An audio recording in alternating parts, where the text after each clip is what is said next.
I knew my ass. Did you ever finish Seven Deadly Sins?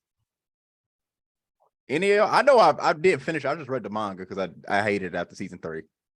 Nigga, after watching season 3 and getting through like 5 episodes, I said I gotta turn this off. Yeah. No, I never been so turned off. You only never been so turned off by episode. Nah, I started seeing mayonnaise. I said, nah, no way. You start seeing stick drawings. Yeah, no way. This is nuts. Hey, right. Josh, are you recording right now? He is. Yes. Oh God! Don't start the episode like this. Nobody knows what the fuck we're talking about. We start. All right, for context, we were talking about Seven Deadly Sins, and we were talking about some My Hero versus the Naruto War arc. Wait, we just started cold open? Yeah, cold open. He started. I always do cold open. I like doing a cold open to the podcast. I do too, but like I was not aware. That's where you get the best content when no one's unaware. So anyway, it's your boy Afro Anime RTJ. I gotta change my name. I forgot to do that. They got my real name up here. I don't want y'all to see that. Okay, so then nigga got it. Nigga got his government. Yeah. Yeah. So it looks like we got to start over. Nah, we're not starting over. We're gonna keep it going. Like, no, the audience know me as RTJ. Your government's out there, Josh. I don't think I hate this nigga. They gonna steal my identity. They gonna steal my It's your identity. government, brother. It's your government, brother. What do you mean it's your government? It's your government too, nigga. I'm saying you can stop and then just record again. I'm just saying. It's cool. We're offering you solutions. I mean, it's on your IG anyway, I'm sure. It is on my IG, so well, and on my Twitter. Getting caught up. I am getting caught up. All right. Anyway, it's a brand new episode of Afro Anime. It's your boy RTJ here with Trey, Mo, and as we're currently missing a member. Sam Savage is getting his computer updated from the looks of it, so there's that. So he'll join us whenever that computer. That nigga had one job, and he constantly fails at the job. But let's talk about a nigga who also had a job. A certain Spider-Man had a job. Well, let's not jump right into it. I know. Can you let me talk, bro? Like, let me host. God damn. I don't like the way he's moving right now. It's my fault that you went from let's talk about this. Nah, I'm setting the story. I'm setting it up. I'm not even jumping in. Like, Jesus Christ. God damn. So are we talking about Spider-Man right away? We are going to talk about Spider-Man, but we're going to talk about some other shit too. Like I'm giving like a little rundown of what we're going to talk about for the audience. I'm confused.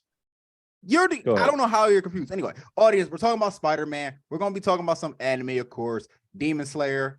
What else came out? Hell's Paradise for Trayvon. He's officially started it. Obviously, we got to talk about that. Mo, how about we talk about some Vinland Saga? Seems like shit's about to go down tomorrow episode as of it is June 4th on this Sunday evening. So Vinland Saga will be coming out tomorrow. Looks like it's going to be a crazy ass episode. Yo, Mo, also Heavenly Delusion be getting a lot of heat now, bro. They catching up. They catching storms. That fan base coming up. But let's start at the beginning. How my brother's doing? We living life, man. We living life. Yeah, I'm caught up on anime, so I'm good. You caught up on anime. Yeah. I'm glad. It seemed like it didn't seem like you were watching anime for a little bit, so I wasn't sure if you were caught up or not. Oh yeah, no, I was It's just a long time coming. Long time coming. Yeah, man. Y'all know. You feel me? In the struggle. If you know, you know. Yeah. If you know, you know. I hate him. But anyway, Also, Dave season 3 just had the season finale, so I gotta watch it. I've been caught up this week. I didn't even pay attention. I gotta watch it. They had the nigga Drake in there, but it looked like very CGI, so I was like unsure.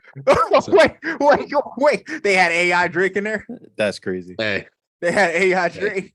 Something looked a little off. It might have just been a backdrop. It legit just might have been a backdrop, but it looks weird. But Drake was in the season finale, but no, that shit was good. Shit was going down. No, Dave is a hilarious season. Like the Anne Frank episode is still probably my favorite episode. Dave season 3 is by far one of my favorite seasons in television. What's actually, since we're talking about that FX show, I want to talk about another quick sidebar because I saw this on the timeline. What do you remember most about Atlanta? Like, what's your favorite episode about Atlanta?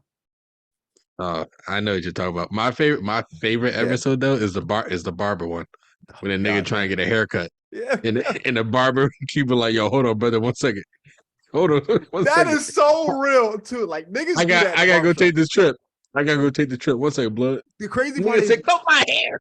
you relate to that more because you've been in that position too. That's the funny part. You've been in that position, like, yo, you about to cut your hair, like, hey, bro, I'm about to go on break. I'll be back.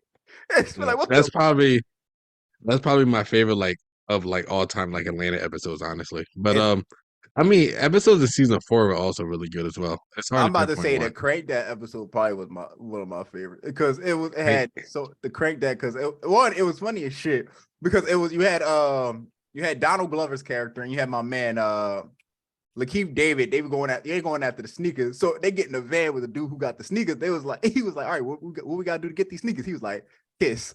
He was like, the fuck? He's like, I want to see y'all kiss. Like tongue. He was like, yo, what this? This nigga was like, what the fuck? So Donald Glover was like looking at Lakeith was like, yo, I'm not doing this shit, bro. Like, I get it. Like, I get it. We want sneakers. Like, sneaker culture dominates black culture, but I'm not doing that shit. And Lakeith was like, Donald Glover saying he not doing that shit. Lakeith that's what I'm saying. He was like, I'm not doing it. Lakeith was like, I'll kiss you, bro. Let's do it, bro. Like, he was like, the fuck? Like, yo. Yeah. I think all of season 4 is just really good. It's hard to pinpoint one episode, honestly, because every episode stands out. A lot of people bring up the Goofy episode too, which is is one of the better episodes, probably the best episode. Because it's not mine. It's not mine. I know it's funny. It's opinion based. It's opinion based, but sorry to cut you off. Can y'all hear me? Yes. Yeah. Thank you for joining us, Sam Savage. Your computer had to get update. You had to come home, so we're all glad you're finally able to join us. I forgot what. Go ahead, Trayvon. Who has Hulu? Because I can't afford it. I can give you my Hulu. I have Hulu, but allegedly, of course. I definitely do not have Hulu. I'm about to say they cracking down that sharing passwords. So. I don't have Hulu with no commercials as well. Who here does not have Disney Plus? I do not have Disney Plus. I do not have Disney Plus. Okay. Nigga losing a legal battle right now. Sam, after everything you just said, just say allegedly. Just say allegedly. Like, what is wrong with you? Allegedly. But you said you do. It's okay if you have it. Like, I'll just come over your house and watch Hulu. Yeah. Are you trying to watch Atlanta, Trayvon? Yeah. Yeah, okay. Over Sam's house, of course. Yeah, of course. Yeah. You should watch Atlanta though. Nah, it's definitely Atlanta's good. Atlanta and Snowfall, probably one of the two best. Also, the Tyler Perry episode is also fucking hilarious as well. Oh shit! I forgot about that episode. Oh shit! Tyler Perry episode is fucking hilarious. Yes, a lot of people don't mention it. Yes, that was hilarious. But did you see a picture of his house, bro? He's like a $90-something million house. Is it the Medea house? The one, was it the Medea house? No, about Tyler's house. He's talking about like Medea from the movie. No, I don't know. The Tyler Perry. Wasn't that his house when they did that shoot? I don't know. All right. I didn't know either. Because I remember we went to Georgia one time. We saw it. That's why it was like a little tour that they did. You saw it? I saw the outside of it. I didn't see the inside of it. Let me put it like Did it that. look like a $9 million? Or yeah, nigga, compared to me, you did, yeah. Okay. Nigga, my financial status and what a big house looks like compared to them is totally different. Like, niggas think my house is a mansion. It's not. It's a mansion. You should have knocked on a nigga door. And say what? I'm broke. Yeah, you trying to be in a movie. That's not. You could be the light skin nigga save him. You know, light skin knight in shining armor. You know, I'm not light skin like that. That's one. Hey, Tyler gonna tell you light skin enough. You're probably the lightest in the chat, other than Draymond. I'm not the lightest in the chat. Am I? No, I don't think I'm light. Anyway, it's fine. You got a glow about you. Yes. Now that I think about, hang on. Turn the light on. All right. No, it's dark in my room, so turn the light on. Anyway, what we just talked about? Snowfall, Atlanta. All right, yeah. Not Heavily Delusion. Hell's Paradise. Trayvon, you had some topics, some things. Bro, want to get you off your chest? This show is amazing. I'm not gonna lie to you. Every single episode has surprised me. It's surprised me. Wait. Amazing is a very strong word to throw out there, nigga. Why is it not? Why is it a strong word? Break it down. Why is it strong? Because I think it's amazing too. I don't think it's amazing. I think it's good. I think it's good for what it is, but why is it not amazing? Other than like legit like the last like 2 or 3 episodes, Like, we'll see. I'm not throwing Amazing in there yet. I think Amazing is just a very strong word to throw in there for a show. Like, you telling me it's a 9.5 out of 10? I don't see that. Is that how you grade Amazing? 9.5? Nigga, if you say that shit's amazing, It's you up tell there. me. It's I like know. it's like an 8.59. I'm about to say I got an Sure. 8.59. 8.5 is different. 8.5, I'm perfectly fine with it. Because I would give it an 8.5 or a But 9, honestly. some people categorize Amazing as an 8. 8 or Yeah. higher. Mm. An Me 8's like a personally. 9 and up. So you It's just answered what all- I just said. An 8 and 9, it's an 8 or 9 and up. That's Wait, amazing. not an 8, amazing. Not an 8. Amazing is a 9 and up. Y'all niggas saying numbers on 9 and up. Y'all niggas Okay, stupid. all right, All right. whatever. Doesn't matter. I am enjoying this genuinely. Every single episode sure. is surprising me. The colors are beautiful. Mm-hmm. All the personalities are very like well done. Yep. Gappy Maru over here, bro. Granted, the MC is just I want to see my wife, but like You can't beat that. It's funny still, like to me. But bro, the demons are demons. Let's just say that. Like Are they? Are you caught up? Caught up? No, he's caught Yes. up. Caught up. Yes. Like you saw the episode that dropped yesterday? Yeah, yes. he saw the fight. No niggas was moving. Yes, bro. That They nigga were said- moving. Like as a dude who read the manga, like them dudes are like mad powerful. All right, don't say anything because I'm just saying as it is that they're just mad powerful. That is what it Yo, is. I'm like a few episodes behind. But you are okay. Well, You can talk about it though. I'm not gonna talk about it, but like it's just it's amazing. Like he was like, "Oh, you might be a." Oh, never mind. Let me just not say that. You can say it. No, that's what he said. He was like, "You might be a." Oh, you know what? Don't worry about it. Oh,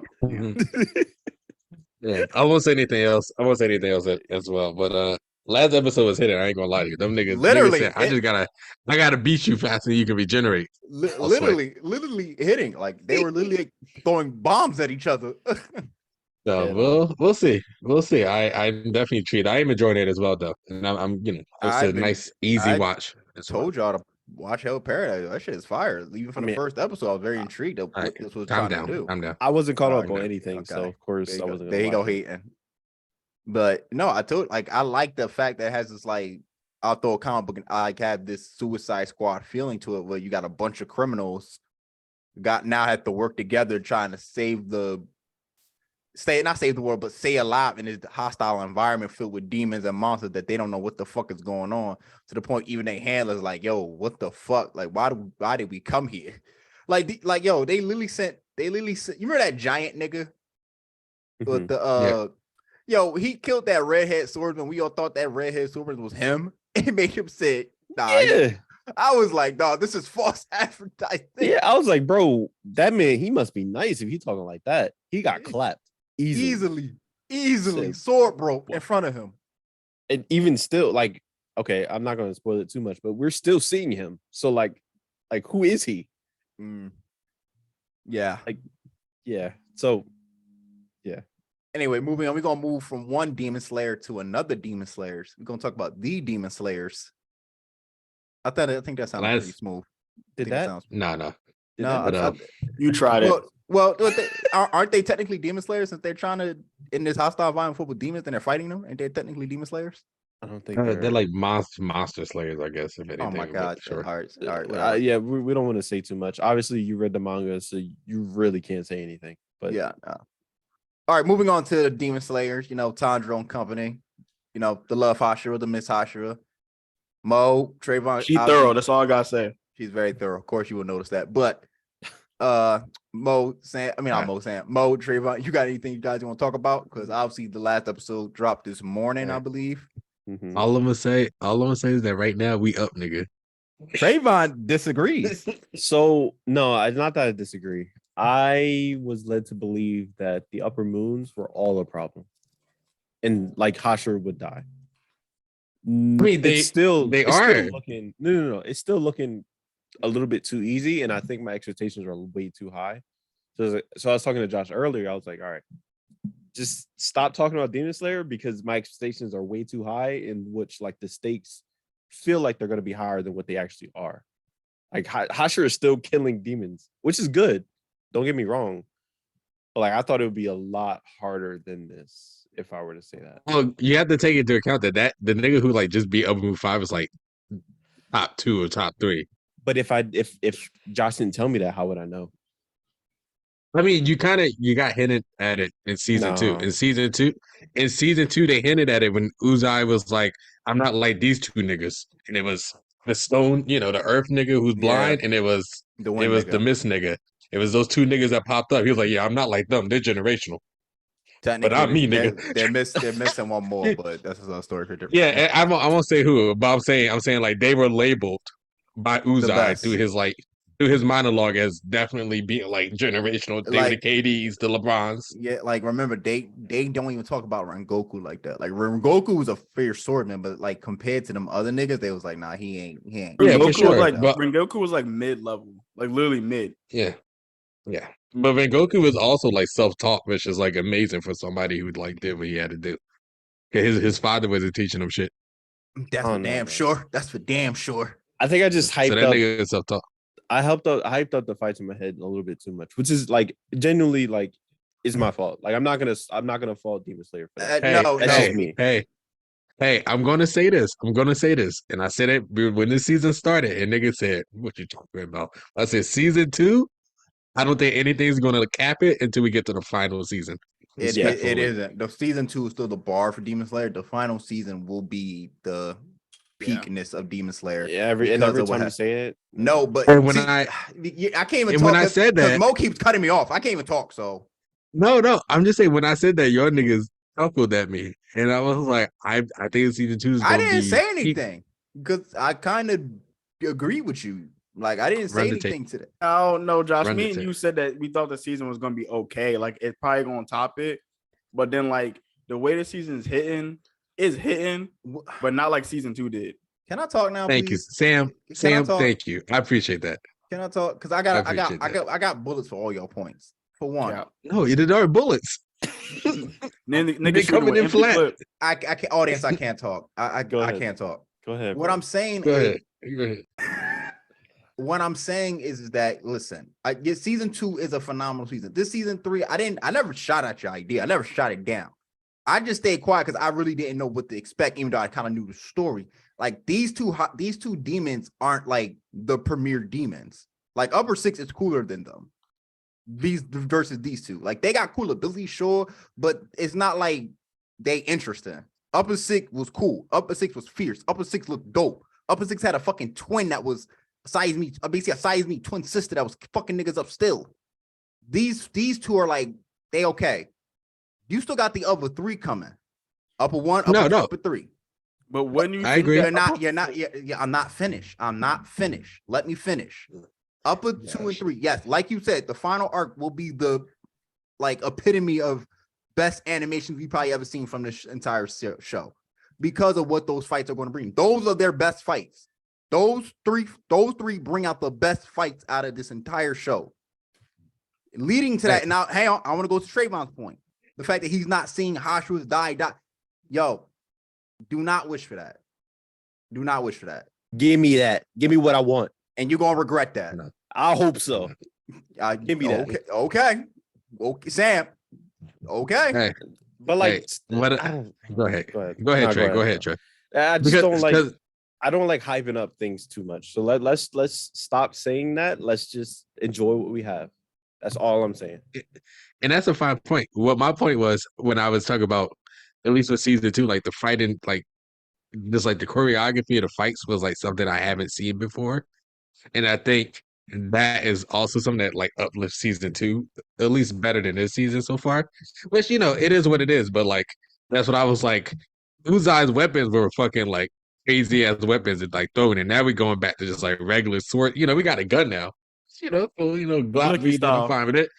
Glock breathe, I'm fine with it. But like the styles were just like so different in that season 2, and shit was just going ham like every episode.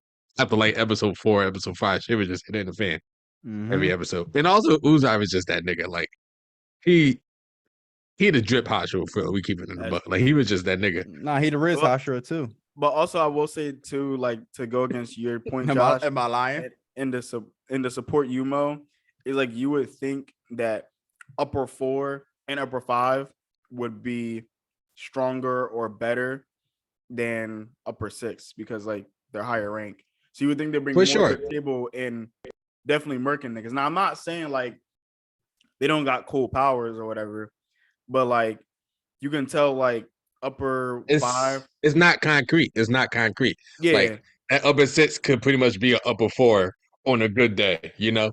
Yeah, but then also like we do know like those ranks haven't changed in years. So like Yeah. you know like upper 4, like there's no way that 6 could have beaten 5. So like there definitely is a gap. But you would think that going against Hashira's, you know, like they still be taking niggas out. But then also we got to think about who's actually fighting. Like Uzai, you could say is probably considered one of the weakest Hashira going against upper 6. But then now you got upper 4. What's it called? The missed one. Who's he fighting? Upper 5? Upper 5. He's fine. Upper 5. Like he's basically like top 3 strongest Hashira, let's say. Yeah. Like, I mean, like you gotta think about who's the audience, like who's fighting who at the same time. No, for sure. No, absolutely, for sure. And I agree, and I appreciate you actually bringing that up. And like the miss, like what's his name, Mushiro? Something like that. Yeah, Mushiro, yeah, but Mushiro. But the Miss Hospital, he legit might be that nigga as has already been applied from the previous season, and I'm fine with that. I will also take note of the markings as well. Yeah, no, for sure. That's what I'm saying. I'm fine. Like he's that nigga. He's that nigga. I'm fine with that. I'm just saying, like in terms, what I was saying before with season 2. I was like, I think that's going to be the peak until we hit like the final season.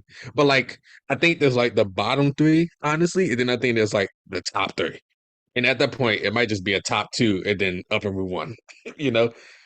So that's how I feel about it personally. But I do think there's a bottom 3. I think there's a top 3, and then the top 3 might be broken up even more, depending on what upper 1 brings. Speaking from a casual that doesn't know anything, I haven't seen anything to suggest that. So I'm not going to say that. I haven't either. I haven't, like, relatively. Like, I'm not basing off any spoilers. I'm listening to what Josh and Sam are saying, but I haven't seen anything to suggest that. So I'm just gonna be quiet. I don't know. I will say we do know upper 1 is that nigga because when he walked by Akaza and just that nigga's energy, that nigga got cold, like scared, like real quick. And upper 1 has not changed. Again, yeah, that's another thing. Until I see the action, I don't know. But that's the thing. Like, okay, but here's the thing. There are other ways to tell you that someone is a problem without showing you the action that this person is a problem. We've seen it 100 times in films, in TV, and anime, and comics. Yo, when somebody just pulls up on you and you be like, oh, that nigga was yo, Mo, you remember when Goku met Jiren for the first time? Yeah, that nigga was a problem. Dragon, was he? I know. I'm just using an analogy. Like when Madara first pulled up, niggas was scared. Like the Tushikage was like freaking terrified. I'm not gonna pretend like I didn't make the same point for Kang. I'm not gonna sit here and like actually contradict. That's why I was about to go right there too. No, I get it, but at the same time, I don't know. I can't say it's the same for these. Unlike Trayvon, I personally know Upper 1 is that nigga. I saw one thing. I saw like one thing, brother. I saw one thing. I didn't even like watch everything. But I know he that nigga. But Trayvon, we can even say like upper 3 is definitely that nigga because he fought Rengoku, and that like beat the shit out of him, and he wasn't even trying. And Rengoku, we don't know that. But we don't know that. Like we don't know that. We do know that. We don't know that. Anime watchers don't really know that. You know that from context from the manga. You could tell he was not trying. Tell. He even said, I think he said it in the show, like, bro, anime trying against you. Anime niggas do not really know that based off context. But if you, I see their point. No, hang on. It's not concretely said though. It's not concretely. Josh, all right. From an anime standpoint, when me talking about just watching the anime, the nigga was getting pressed at the last 5-10 seconds of that fight. Granted, when Goku wasn't beating him, he was just holding him out in the sun long enough that way he could potentially, get like evaporated and shit. We don't know how hard he was necessarily trying in that fight because we don't know anything about Upper Moons really until the next season after that. Good point. From your perspective, he wasn't really doing shit. But for us, we were like, oh man, that was kind of close. But in reality, it may not have been that close. But from anime, only, we're supposed to suspect that man, Goku was up there. He could have got it done. When in reality, like he might have not actually stood a chance for sure.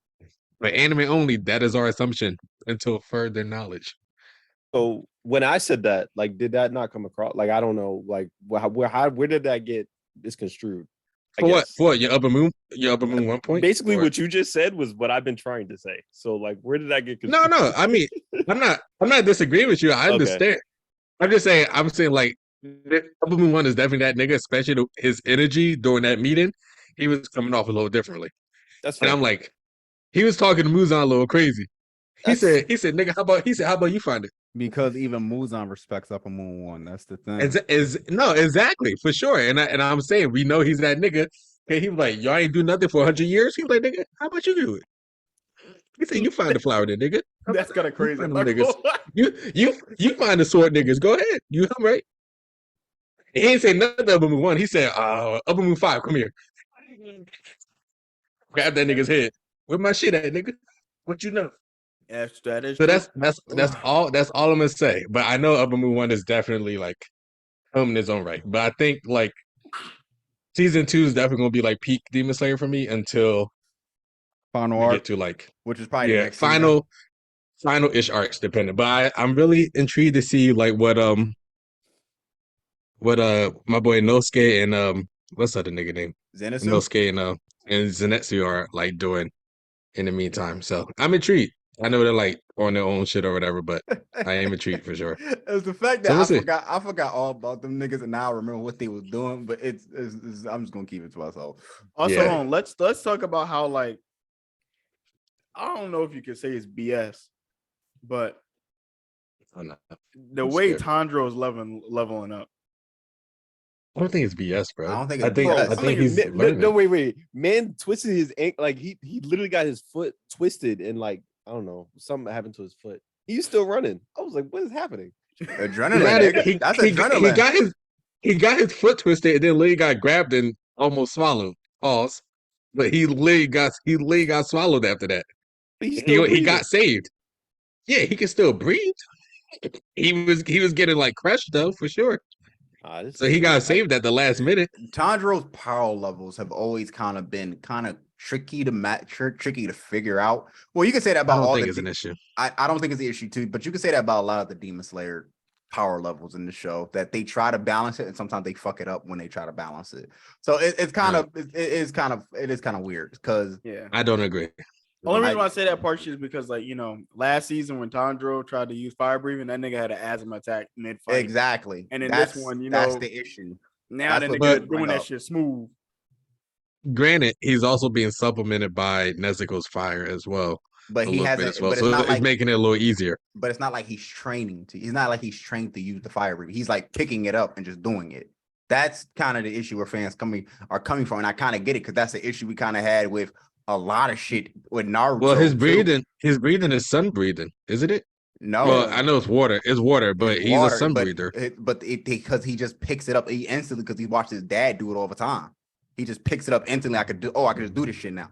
That's where it's like he's not like he could just do third form sunflower attack or some shit like that. It's like, dog, like what the fuck? Like you didn't train, you didn't master, you didn't learn that. You're just doing shit. You're just pulling the shit out of your ass and doing it. That's the issue where fans coming from, and I kind of get it because that's the issue we had with Naruto for a while. That you're just pulling shit out of your ass and doing it. The same thing with Goku. You're pulling a new transformation out of your ass. You're not learning nothing. You're just doing it. Well, more Deku too. Deku at least puts some of the work in to get there. That's the difference. He puts the work in. Tanjiro's pulling shit out of his ass. You can see Deku trying to work for this shit. And also, like, it was told that like sun breathing is really hard, like on the body. Like it's not easy. And then he also has an abnormal body, like to a degree. Yeah, I mean, all the Demon Slayers low-key got abnormal bodies or got something like crazy to them. That's true too. That's true too. Pause for everyone except the Ashura. Like, what was happening? Okay. Well, the blonde guy, like, it's like 7 feet tall, 300 pounds, all muscle. Muscle. You got the love. Okay, all right. Don't go. I don't know those people. I mean, you know he's blind. He's buff. I don't know. Okay, yeah, but Trayvon doesn't know anything other than that, so no need. Okay, you got the Love Hashira. They literally said that her muscle Tam, density. take the hint. Take the hint. Just stop. Fine. Just stop. It's fine. It's fine, bro. It's fine. It's This fine. is not Yo. even a Demon Slayer episode. It's fine. Every time Trayvon stop, we're gonna use the code, man, I'm hungry as shit. Cause that's That's crazy. That's what we need to do. Cause it's like he's saying stop. Sam's like, I'm gonna keep going. Like, no, you stop. Like I'm telling you, I'm hungry. Shit. I already told you my expectations are too high for Demon Slayers. Like we gotta just like stop with the.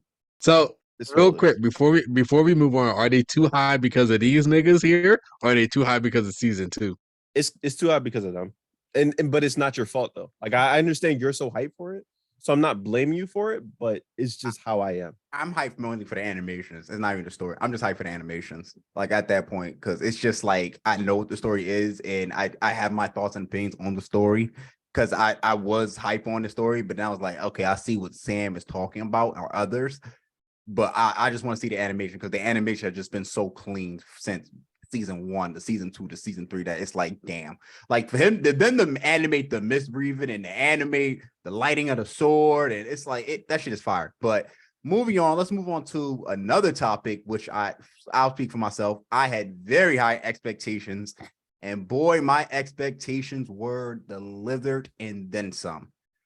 Quick story time. The podcast, the boys saw Spiderverse across. Okay, spoiler alert. This is the spoiler alert topic right now. The boys saw Spider-Man Across the Spider-Verse, and boy, did we walk out of that theater like we just saw Infinity War again. I don't buy that, but sure. It was 100 out. It was 100 out of 10. I'll start. It was 100 out of 10. Of course, we're gonna go through the details, the soundtrack, all the others, the cliffhangers, obviously the cliffhanger, because that was a big thing, especially with some of y'all, which is mainly Trey and Sam, about how they should have ended it. But I mean, what do you, Mo? Maybe you loved it. Like, where do you want to start? Like, how we want to start with the soundtrack? We want to start with the opening. We want to give me 1 second. Give me 1 second. I gotta take that out. So let's not go through every single plot point again. Like that takes too long. Let's just go through. Let's just hit the key points. So wherever you want to go, let's go. Okay, so let's start with the key points. It was Miles versus all the Spider-Man, Miles against the world, or the Spider-Verse, which was done very. Let's take it. Let's run with it. Okay. Go ahead. So Miles versus before we get there, I know. Right. I will say I did love the beginning of the movie. Me too. It was from Gwen's perspective. Me too. And I thought that was really interesting because it kind of made her more of a main character, which she was, for sure. And I appreciated that. Go ahead, Josh. And they also did some foreshadowing in the beginning of the movie too about the scenes that were going to come ahead. But it was basically okay. Miles is now 15, 16 or something like that. Grown into being a Spider-Man. Spoiler alert! Sorry. Spoiler alert. All right, it's gonna be spoiler alert all in captions everywhere on the spoilers, nigga. Like, do not watch this episode if you have not watched Spider-Verse. I'm telling you right now. And if you haven't, go watch Spider-Verse right now. But Miles is now 15, 16 or something like that. Roughly teenage years, probably a junior in high school, getting ready for college and shit like that. Growing into being his own Spider-Man, and now he's introduced to a new bad guy, the Spot, which he basically helped correct. Watch out for the bagels. He's a sophomore. He's a sophomore. Oh, he was a sophomore? I thought he was a junior. I think he was a sophomore because I think they said they wanted to get started on his journey early.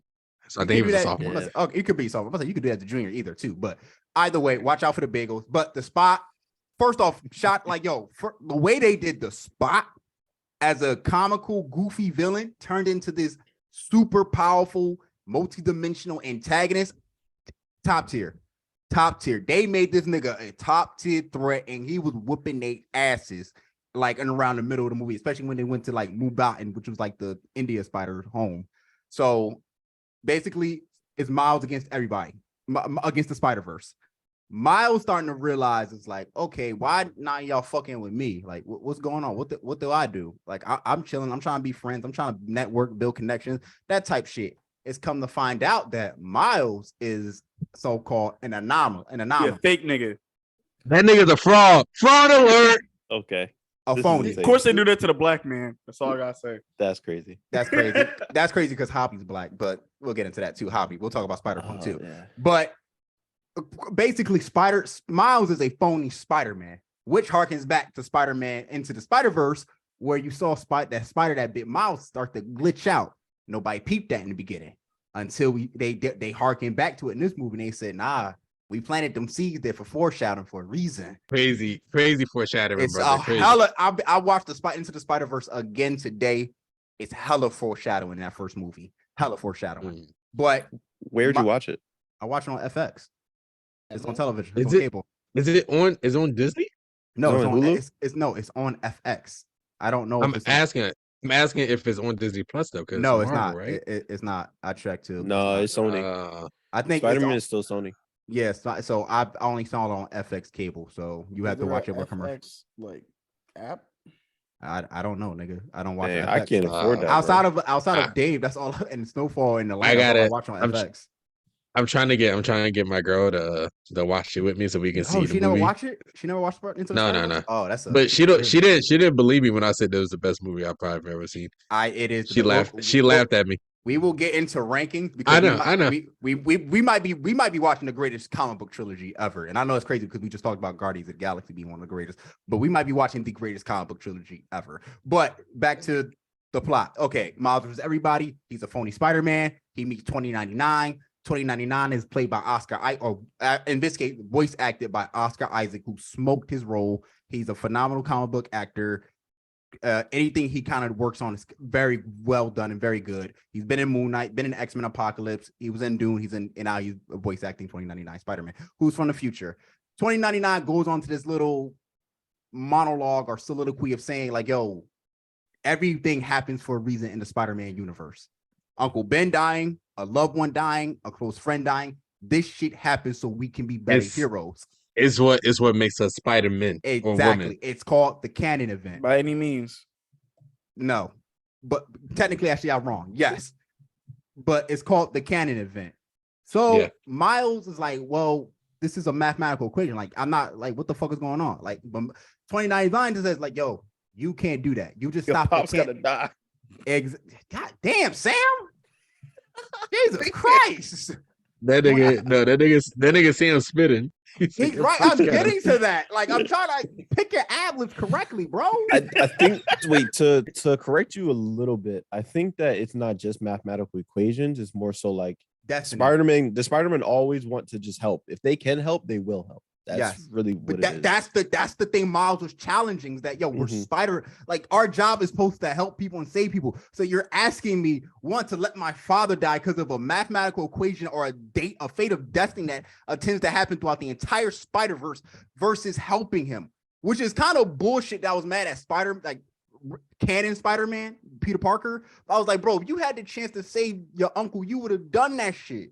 That's literally who you are as Spider-Man. Great power, great responsibility, which kind of questions that whole model and saying of, do you do this to save others? Do you let a person die to save millions? Or do you save the one? We'll talk about it. But Miles was like, bro, I'm not doing that shit. I'm not letting my father die because of you believe in some mathematical equation. Them niggas start to have an intervention on Miles, which was a phenomenal scene, by the way, I believe. Oh, that was my favorite scene in the entire movie. Wait, did y'all notice that the other Spider-Man like slowly coming in? Because I noticed that, but I thought it was tripping. Like I was like, no, yes, and they brought in. They had we talk about the Easter eggs. They had so many Easter eggs of Spider-Man and Spider-Man characters.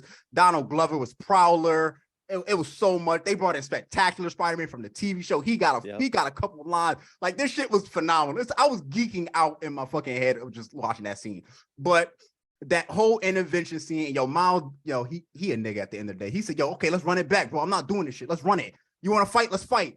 And then then 29 said, bro, I'm not doing this shit. I'm not asking you. You gonna sit your ass down and we gonna let your father die. Then you got Spider-Punk played by hold that. Hold that thought. Go ahead, Mo. Okay, you've been talking for like 10 minutes. But I'm setting it up. I will say I think one, we gotta give Donald Glover love. Yeah. Because he helped kickstart that whole universe, honestly. So the fact that he's still a part of it is amazing. Yeah. Two, I also think Donald Glover should probably do the soundtrack for the last movie. That's just me. I would love that, but we can get into that.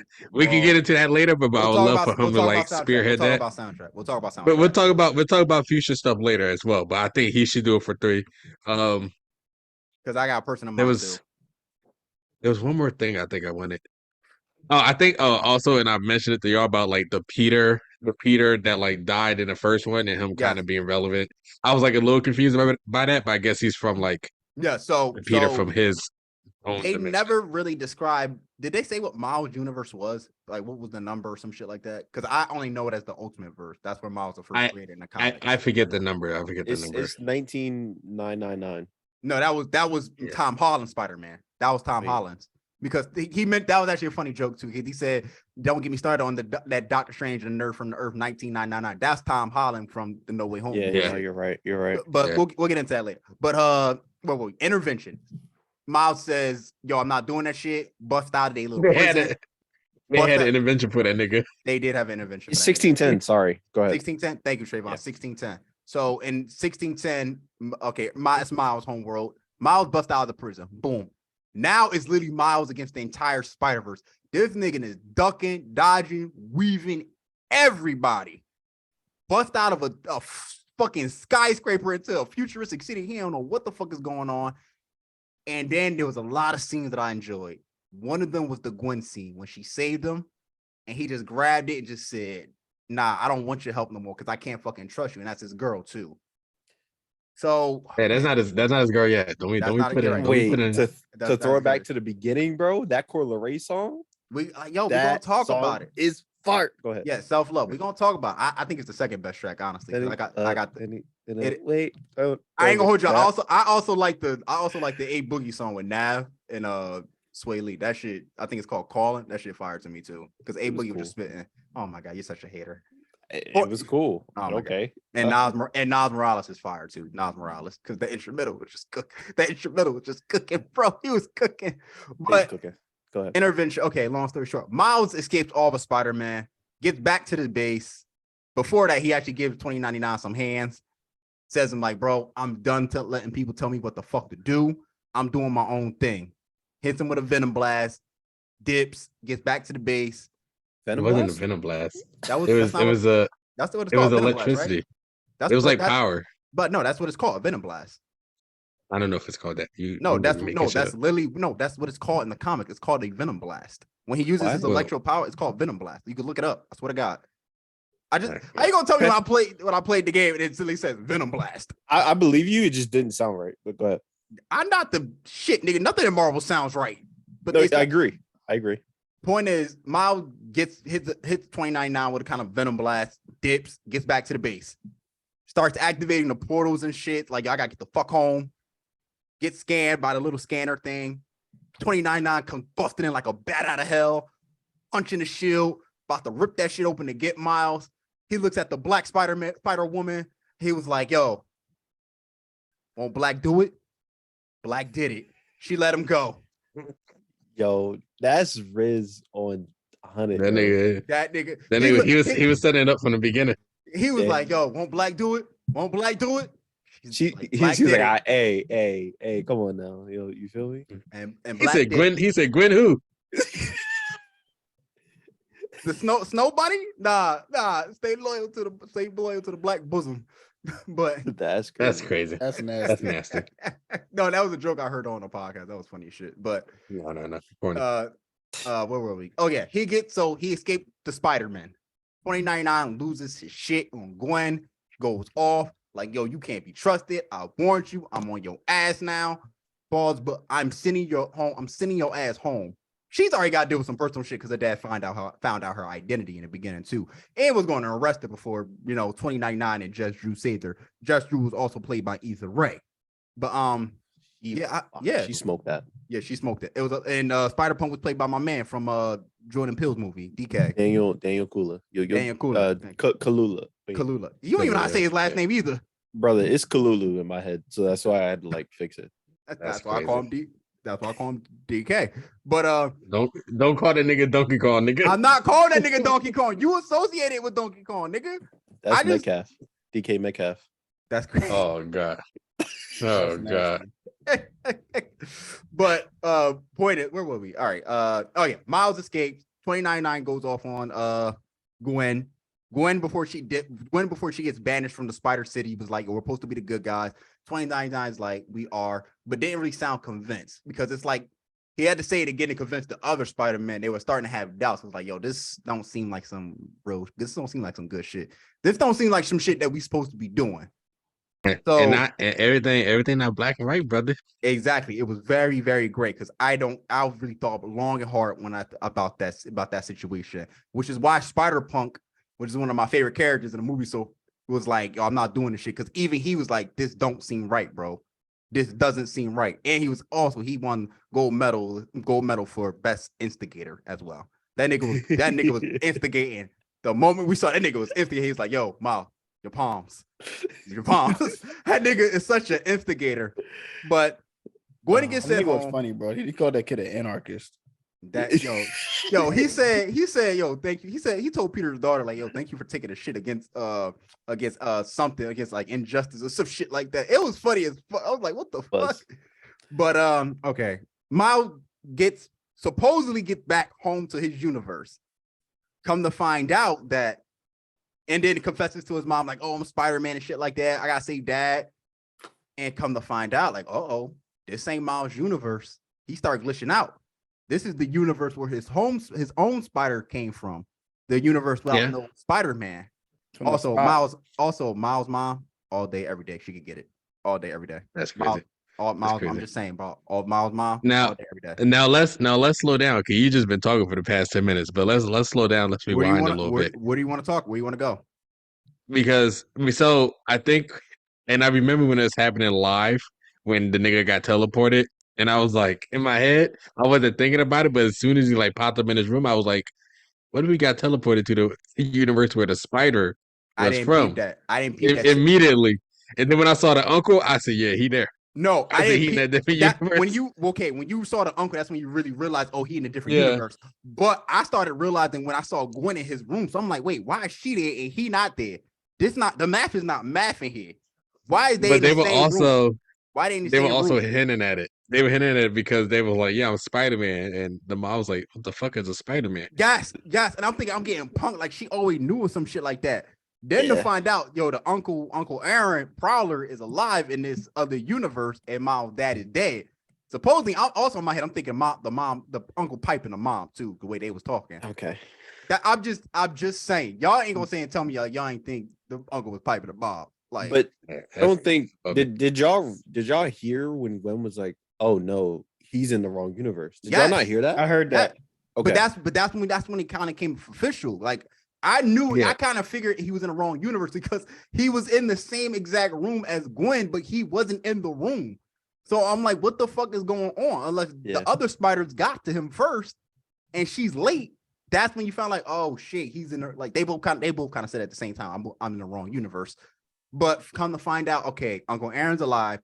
This other universe, Universe 42, where Miles is now in, is fucking Chirac. It's Oblak. This shit is crime infested. Stop. I didn't want to. I couldn't think it. Sam, shut up, because you always talk like that. So no, I don't say that, nigga. Yes, you do. I don't say it at the wrong times, nigga. That's what it looks like. It is what it is. Them niggas was in Gotham. So crazy part, I thought about that joke too. I'm like, that's Gotham City. Shit. Ain't Gotham, no Batman. But I'm not gonna lie though, just to cut you off. I knew something was up when Uncle Freddie Gibbs was like, "Yo, you took your braids out." Yo, and there's I was no like, yeah. And I was like, wait. I was like, hold on. Good segue, because that. No, hold on. Uncle Freddie Gibbs is hilarious. He been saying that. He was saying that the entire theater, bro. I can't believe I didn't hear it, but that's funny. Yeah. He was like, that nigga. That's good. That's because Josh was right next to me, so I was like, oh, that nigga. I was like, yo, shut the fuck up, bro. But where we at? Okay, so Freddie Gibbs, Uncle Aaron, and Miles now go to rooftop. Gotham City, New York City looks like Gotham City for what we saw. Oh. And then Miles gets jumped, popped in the side the head from what looks to be the Prowler. More on that in just a sec. Miles wakes up in some warehouse, some big hidden secret lair, some shit like that. His uncle turns on some music, grabs the Prowler glove. Looks like he was about to pop Miles aside the head for talking. He didn't get popped. Uncle Aaron says, I ain't the Prowler, bro. Turns Miles around. Miles looks up, sees the Prowler. Nigga jumps down in some fucking Retro 1 hover boots, bro. That nigga had Air Jordan hover boots, dog. Twin katana blades on his back. Yo, Miles Prowler looked fucking sick. I'm just saying that right there. It did. Miles then asked, yo, who the fuck are you? Which I thought was kind of a stupid question because I'm thinking like you got to know who this is by now, bro. He was face to face with Dominican Pop Smoke. I said, God damn. I fucking hollered when you said that too. I hollered when you said that. But I love the tie-in. He was in the woo.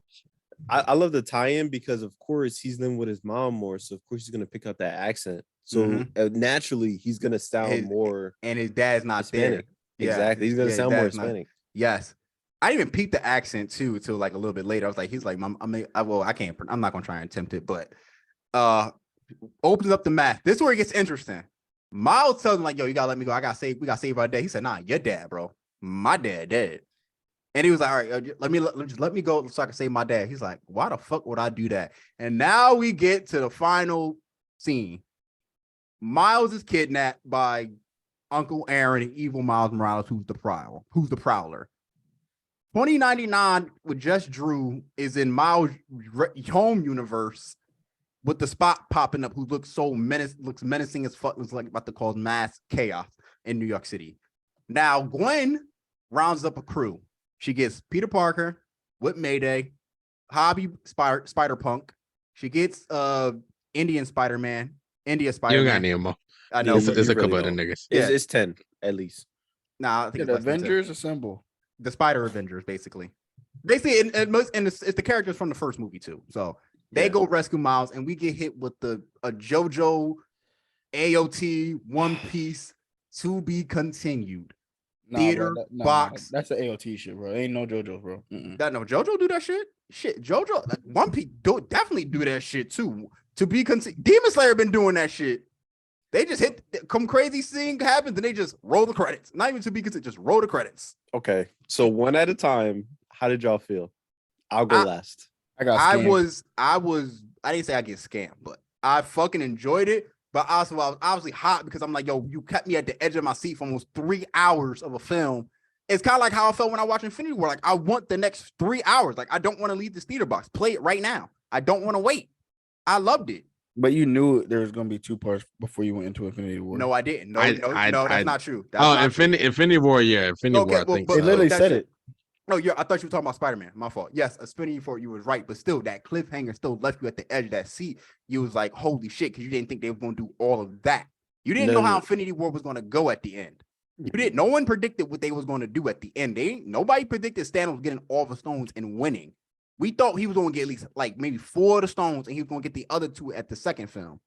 This is different where it's like, yo, it's like everything's coming together and it's like, yo, we got to say all the rest of this for the next film. So we got to hit y'all with a cliffhanger, which I kind of want to talk about, which is going to be one of the main questions today is, are cliffhangers good for a film versus TV?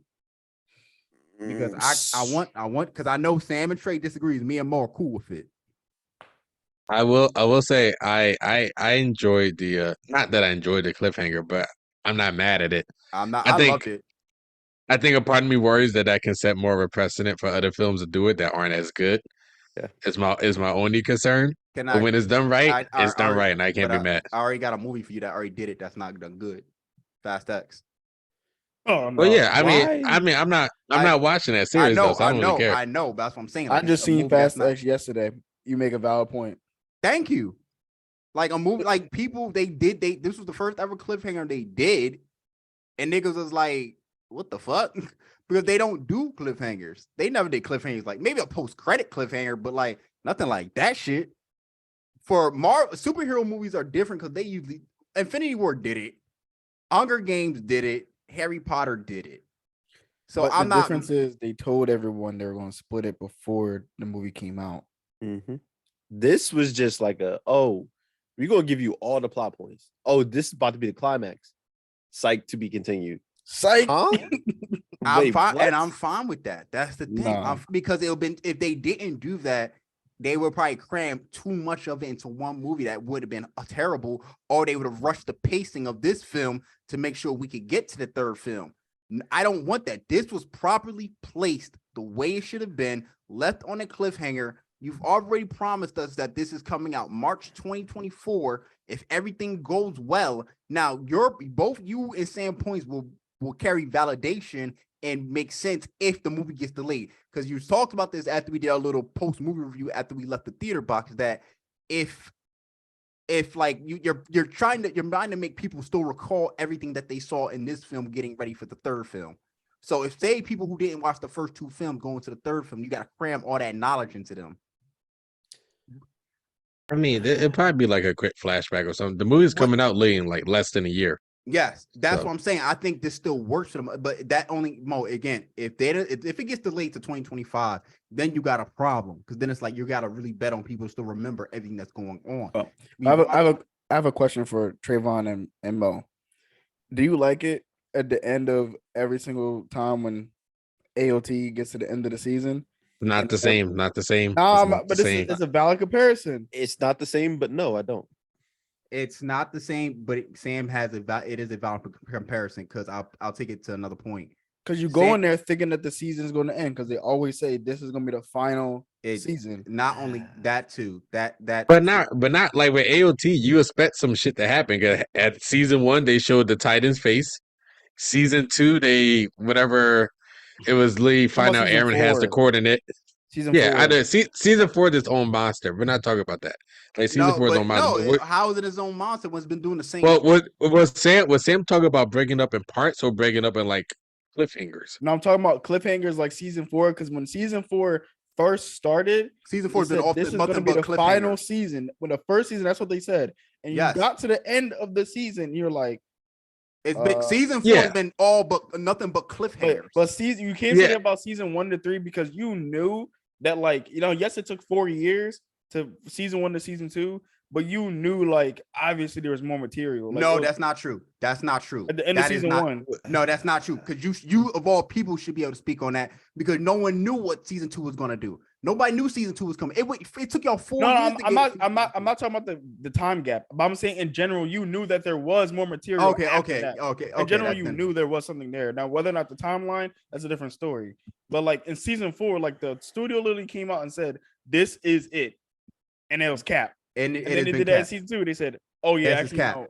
And you got to the end. You're like, now we're on part 3, part 1, and now we're on. Oh yeah, hang on, we gotta give you another part. And everybody's like, "Yo, I swear to God, if y'all give us another part, we're fucking blowing our shit." Because a lot of people are starting to get mad at this shit that they're doing cliffhanger on a final season that's been going on for almost 3 years now.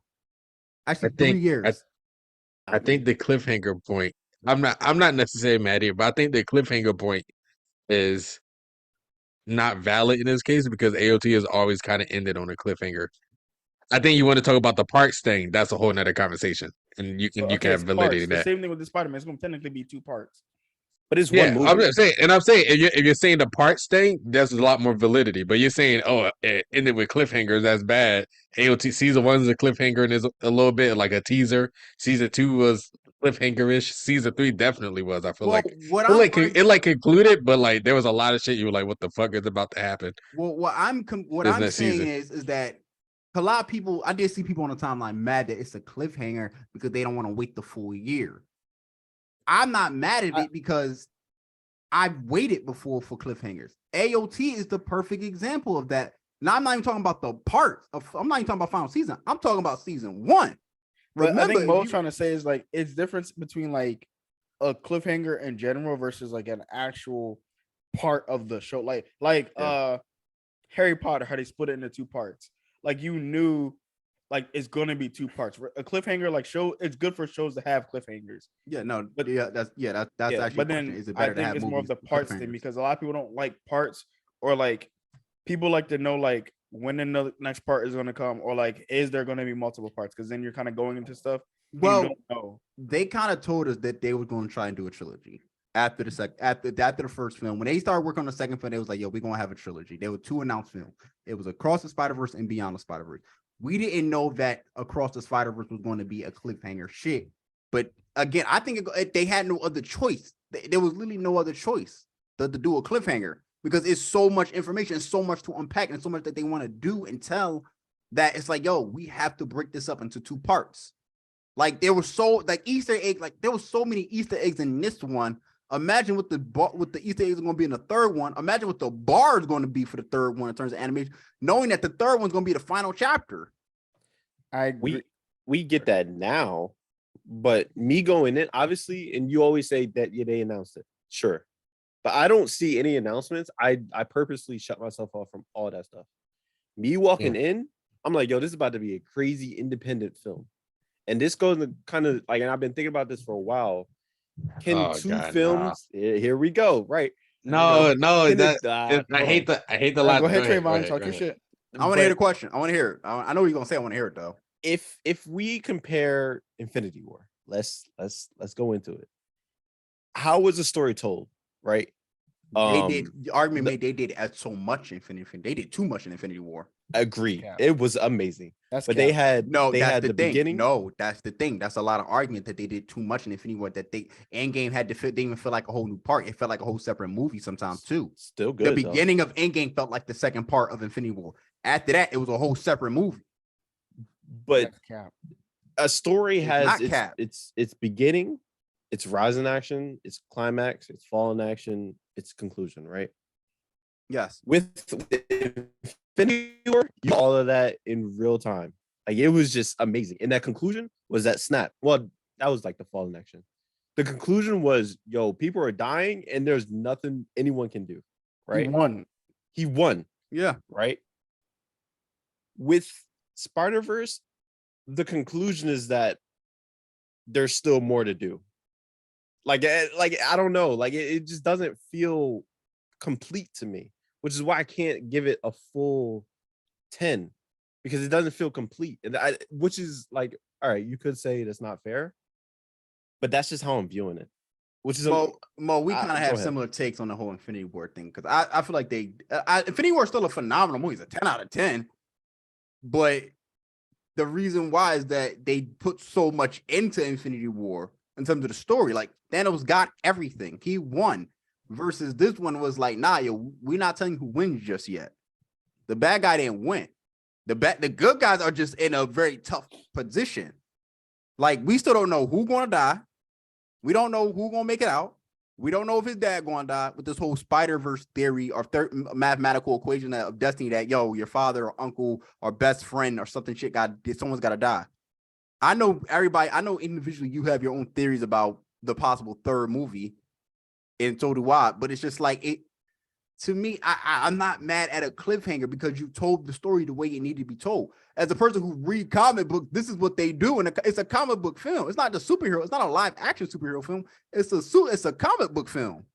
This is what they do. But can you watch this film without watching the next one? I can't. Me personally, I can't. That's true. Can you watch Infinity War without watching Endgame? Oh, yes, I can. Every single time. Why can't you? Why can't you? Because Thanos won. There was a conclusion. Like that whole story that I was talking about. That whole, like, you know what I'm saying? Like, you know, when they first introduced stories and they talk about the mountain. Can you watch Deathly Hallows Part 2 without watching Deathly Hallows Part 1? No. Can you watch? But they're one film, essentially. But there's a difference though, Josh. There is a difference though between Harry Potter's Part 1 and Part 2 than Infinity Game and Endgame Part 1 and Part 2. And the reason why I said is because Harry Potter, you knew they were going to split it up. You knew, so they had to split it up.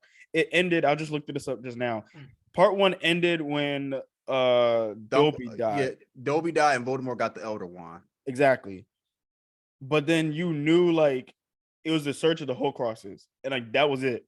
But then Infinity War was good because it ended there, and then Endgame was really about the aftermath of what happened. So like that, it gave a different side of what was going on. And then they tried to kill Thanos again, but then Thanos came back from the past. Or no, was the past? Yeah, the past. We all seen we saw Endgame. But like it was a totally different type of scenario. And then in Harry Potter, Deathly Hallows Part 2, it's just a continuation of that. But you knew that ahead of time. This you do not know. So it's like you kind of. So are you upset just because you didn't know beforehand? Because I feel like that seems to be the point that's you're the biggest making. part of it. Yes. Okay, hang on. Oh no, sorry you didn't know Exactly. something, Sam. Exactly. The reason why I say this is because just as Trayvon has been saying about Demon Slayer, it ruins expectations because How's you're it going ruin into a movie. expectations? Hold on, you're going into a movie and you're thinking that like it's gonna be crazy. It's gonna be. Oh my god, Josh. He's so dramatic. And then you're gonna go into a movie and you're thinking like certain things are gonna happen. You're like, damn, this movie's gonna end or whatever. And then at the end of the movie, you know what they say? To be continued. You're like, what the fuck? So like that's why I say like I'm not saying the movie wasn't good, but then when you get to that part and then at the end of it, like Attack on Titan, you're like, what's gonna happen? So has expectations been hurt by Attack on Titan doing all of this cliffhangering to be continued for these parts? Yes, that makes it frustrating. Yes, I could see it. I don't agree, but I could see it. I disagree. And I'm more like the opposite. The Attack on Titan thing, because I'm not trying to sound like hypocritical or contradiction. The Attack on Titan thing is more annoying to me because you've been milking the series for 3 years versus this. This is different. Like you got next year, which is going to be your conclusion. This isn't a milking. There's nothing unless you tell them you're going to do spin-offs with individual characters with their own storylines. That's different. This to me is one continuation story. This is the Spiderverse story. For me going in, it didn't hurt my expectations. It actually raised my expectations even higher because of what they've been able to do with the animation studios. I think, and the fact that they've already confirmed that, this is the exact date, time, and year that this next movie is coming out, that tells me like, the work is done. The script is written. Right now, what they're doing is probably getting the Easter eggs, the soundtrack, the voice actors, and getting everything ready together. I saw Trayvon started lagging. I don't know, but hopefully we'll get him back, audience. But I just disagree with that point, Sam. It's because for someone who never read The Hunger Games, let me use The Hunger Games as an example. Hunger Games 1 doesn't end on a cliffhanger. Hunger Games 2 Catching Fire ends on a cliffhanger. They save Katniss and Peter's trap. That's the cliffhanger. I don't know what they expect going in. I don't know what they expect. It's the same thing though with Spider-Verse. I think a lot of it is the fact that like I think people are upset about not knowing, but I'm fine with not knowing if it's done right.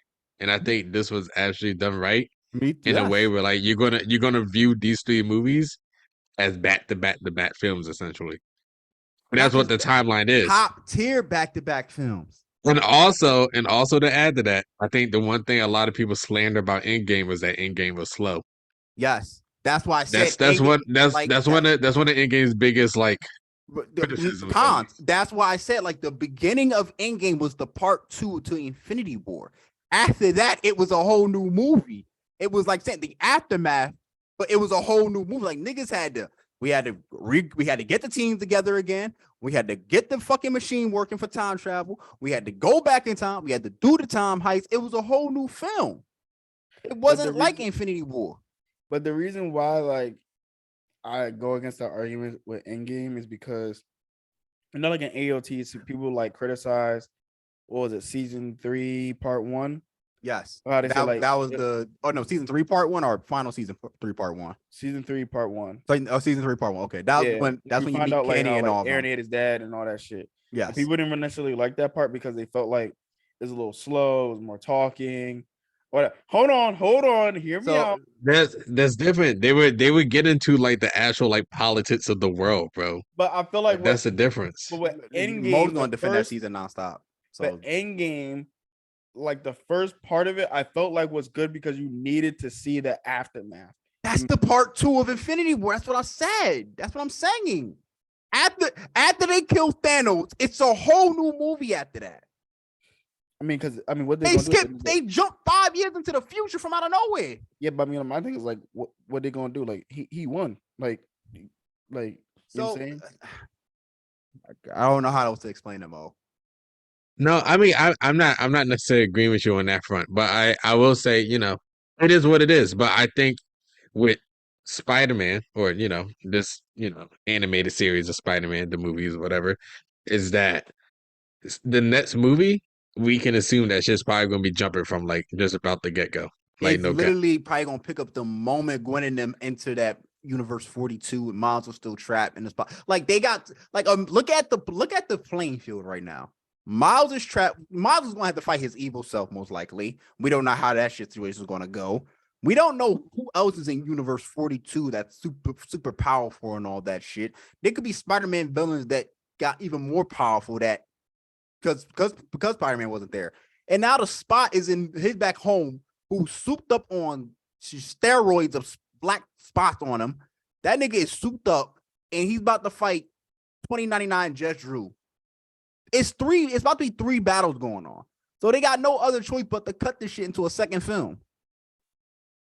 That's a lot to put in. Like if they put all that together, that's like a 10-hour film. I mean, it's not 10 hours, but it is It's long. not 10 but hours. I'm not. 10 hours is like maybe like we was in there for 3 hours, man. We didn't get out that bitch. It was till a 11 long o'clock. movie. I'm not gonna lie. At some point, I was like, "Man, this movie's still going on." It didn't feel long to me. I felt like that shit was just getting started.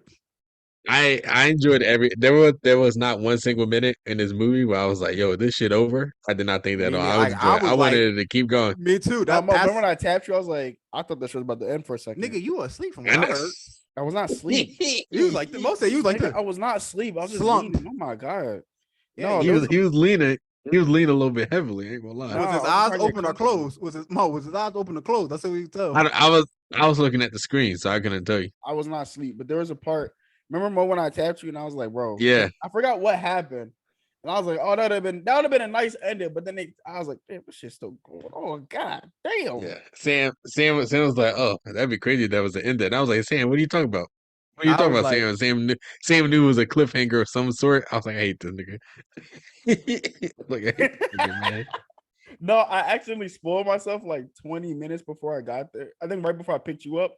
And I was looking up something like somebody was like, oh, the movie was 10 out of 10. And then like at the end of all the pages, somebody was like, that's crazy when y'all gonna watch this film and y'all gonna find out it says to be continued. I'm like, what do you mean by that? Yeah. I And then- started seeing some spoilers, but I didn't know about I knew it was a cliffhanger. People told me it was just a cliffhanger, and in my head, I'm thinking it's a post-credit cliffhanger, like it's a tease to the next film or something like that. That type of cliffhanger. I didn't know it was really going to be a to be continued cliffhanger. Like that's some anime comic book type cliffhanger shit right there. Yeah, like you don't see those in films all the time because you gotta like produce, get the directors, you gotta get all that shit together. But I guess it is maybe easier for an animated film to do that versus a live action. I'm not saying animation films are easier. Don't get me wrong, audience. Josh, what's up? Josh, resend Trayvon the link. Yeah, I'm gonna. But okay, we got Trayvon back, ladies and gentlemen. Had some technical issues right there. But to catch him up to speed while he was gone, Trayvon, we were talking about cliffhangers. Where are they good or bad for films? Me and Mo we were fine with it if done correctly. We both agreed that Spider-Man Across the Spider-Verse was done absolutely perfectly. There was not a moment in time in the movie where it was like it didn't feel long. It felt like it just kept going. Like, you know how you go on a roller coaster and then you just go up, up, up, up, up, up, up, up. That's what it felt like. It was just going up, up, up, up, up, and there was no drop yet. Like, I didn't want the drop to come. I wanted, even with all the shit that we saw, I was still waiting for that. I'm like, I'm not ready for the drop. Don't give me that drop. Keep going up and then give me the drop. I enjoyed every single minute. I'm not gonna lie to you. Like every minute, I was like, "Yo, this shit is amazing."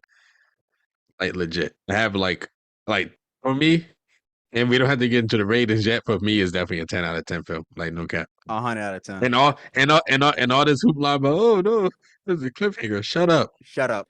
Shut up, niggas. Shut up. Be grateful. You got to see a cinematic masterpiece, nigga. A cinematic animation masterpiece. So Be grateful. Unlike anything we will ever see again, probably. I think Be it grateful. was a good gimmick that worked. I hate Trayvon so much. I do. I do. It worked. Because crazy part is I was thinking like somebody's going to, like, when I was like, people on the timeline was like, yo, somebody's going to say this movie sucked. And they usually say it was going to be the white people because they would think it was because it was a black Spider-Man. Lo and behold, it's Trayvon. He's got a pick. He's spitting. Jesus. He's not spitting. You're both wrong. Did I say that it sucks? Anywhere in the world did I say that? If this movie is anything lower than a 9, you're hating. I give it an 8.5, honestly. I You're still hating. give it a 9, but It ain't amazing. But It is amazing. What do you? It's not even. No, you're right. It's not amazing. It's immaculate. It's a masterpiece. Like, this is a movie I'm going to see again this weekend. Not this weekend, but this week. So I'm seeing it twice. That's how if great it is. 3 doesn't deliver, like if 3 is just good, like a solid 8, does this change the rating of the previous film of 2? No, because to some, Endgame wasn't better than Infinity War, and that doesn't change Infinity War's rating. I don't think you're just equated. I don't think that's the same. You're asking me the question though. Oh, well, like, because- okay, if you rate Infinity War and Endgame as a whole, and then rate them as 2 independent movies, I'm rating them as 2 independent movies. I'm gonna do both. Do both? Okay, if you want me to do both as a whole, but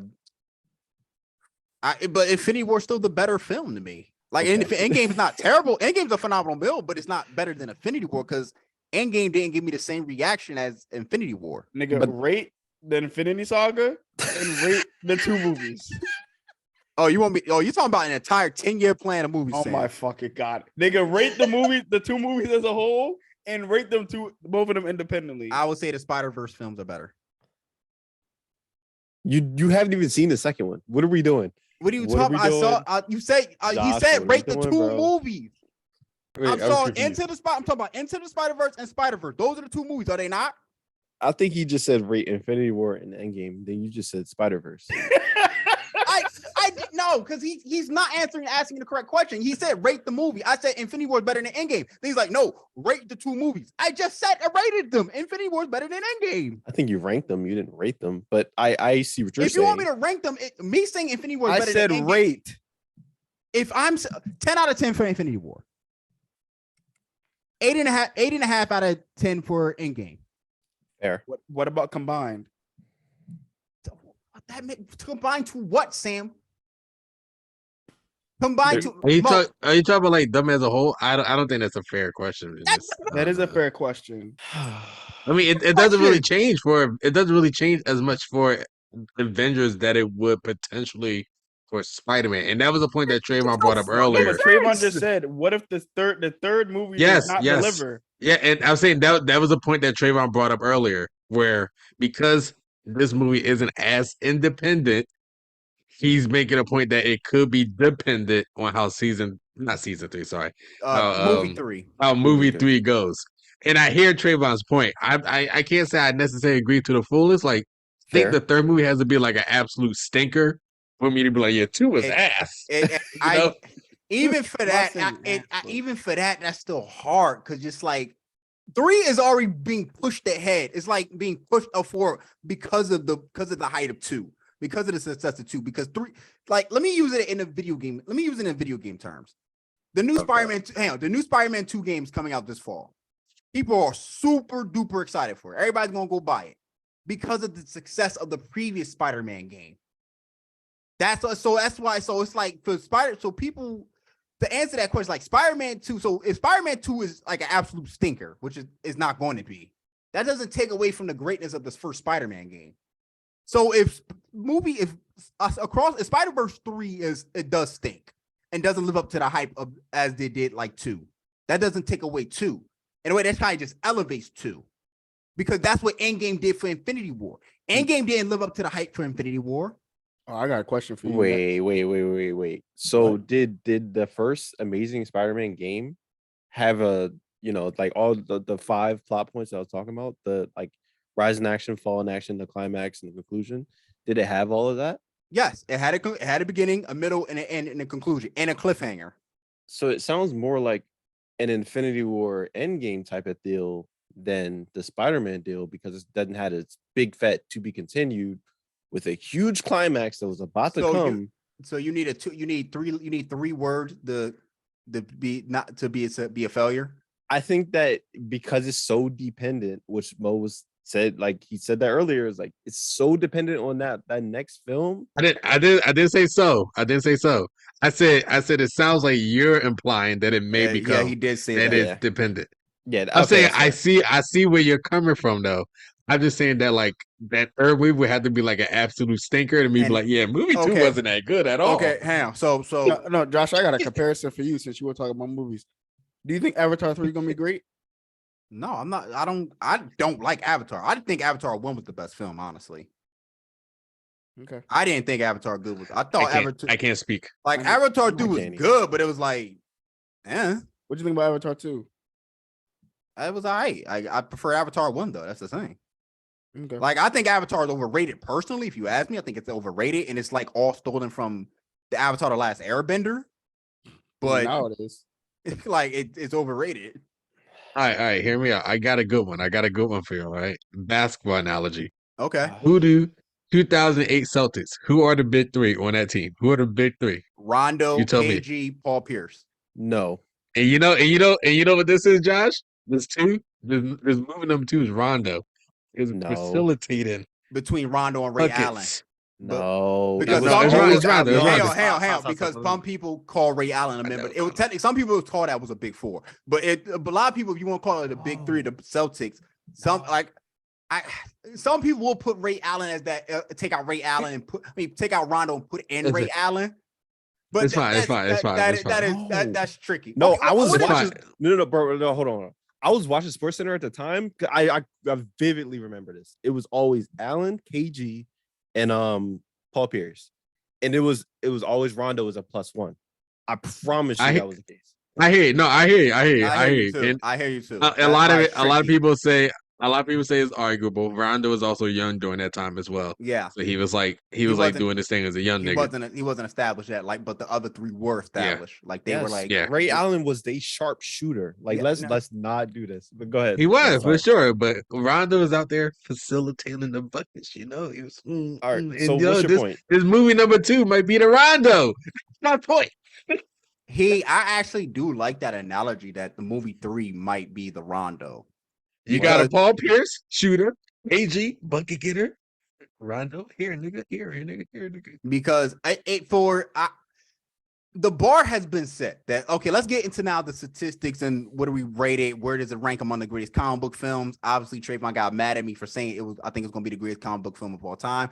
I think it lived up to expectation that it is the greatest comic book film of all time. We might be also witnessing the greatest trilogy ever in film history with the Spiderverse trilogy. But we'll talk about that a little bit later too. Or that's another conversation for a different day when part 3 comes out. But as for this, like 3 has a bar. It's got to beat out 2. 2 is already breaking massive records. It's already topped Avengers Endgame and The Dark Knight, which we're also going to talk about those films as well, because that's going to go into another question. So actually, no, let's actually go into the question right now. Is Across the Spider-Verse the best comic book movie of all time? Yes. No. Yes. I think because it ended on a high, I think everyone's just like high in their minds because it ended on a high. Like I truly don't think that like it's prisoner in the moment. Exactly. I think it's amazing, but I don't think it's perfect. And people are saying that it's perfect, and I don't understand it. It doesn't make sense to me. I wrote this, Mo, you know this because you liked it on Twitter. I wrote this in like a little mini review. I do feel like it's perfect because it had everything that I enjoyed about Spider-Man in a movie. The music hit. We're going to talk about the soundtrack by Metro Boomin. Shout out Metro Boomin, who was also a cameo, who did a little Easter egg cameo in the film. The action scene, top notch. Them niggas were moving.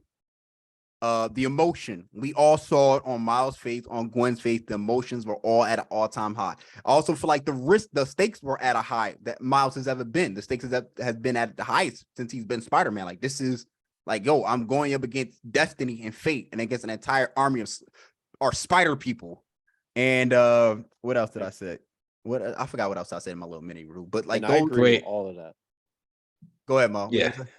I mean, I was gonna say cinematography is great. Music is also fire. The animations, like these were different like the fact they were able to blend everything together, like especially with Spider-Punk's animation, because his shit was all over the place. He was black and white one moment, then he was full color, then he was a rainbow color. The uniqueness of like every like dimension essentially is really dope as well.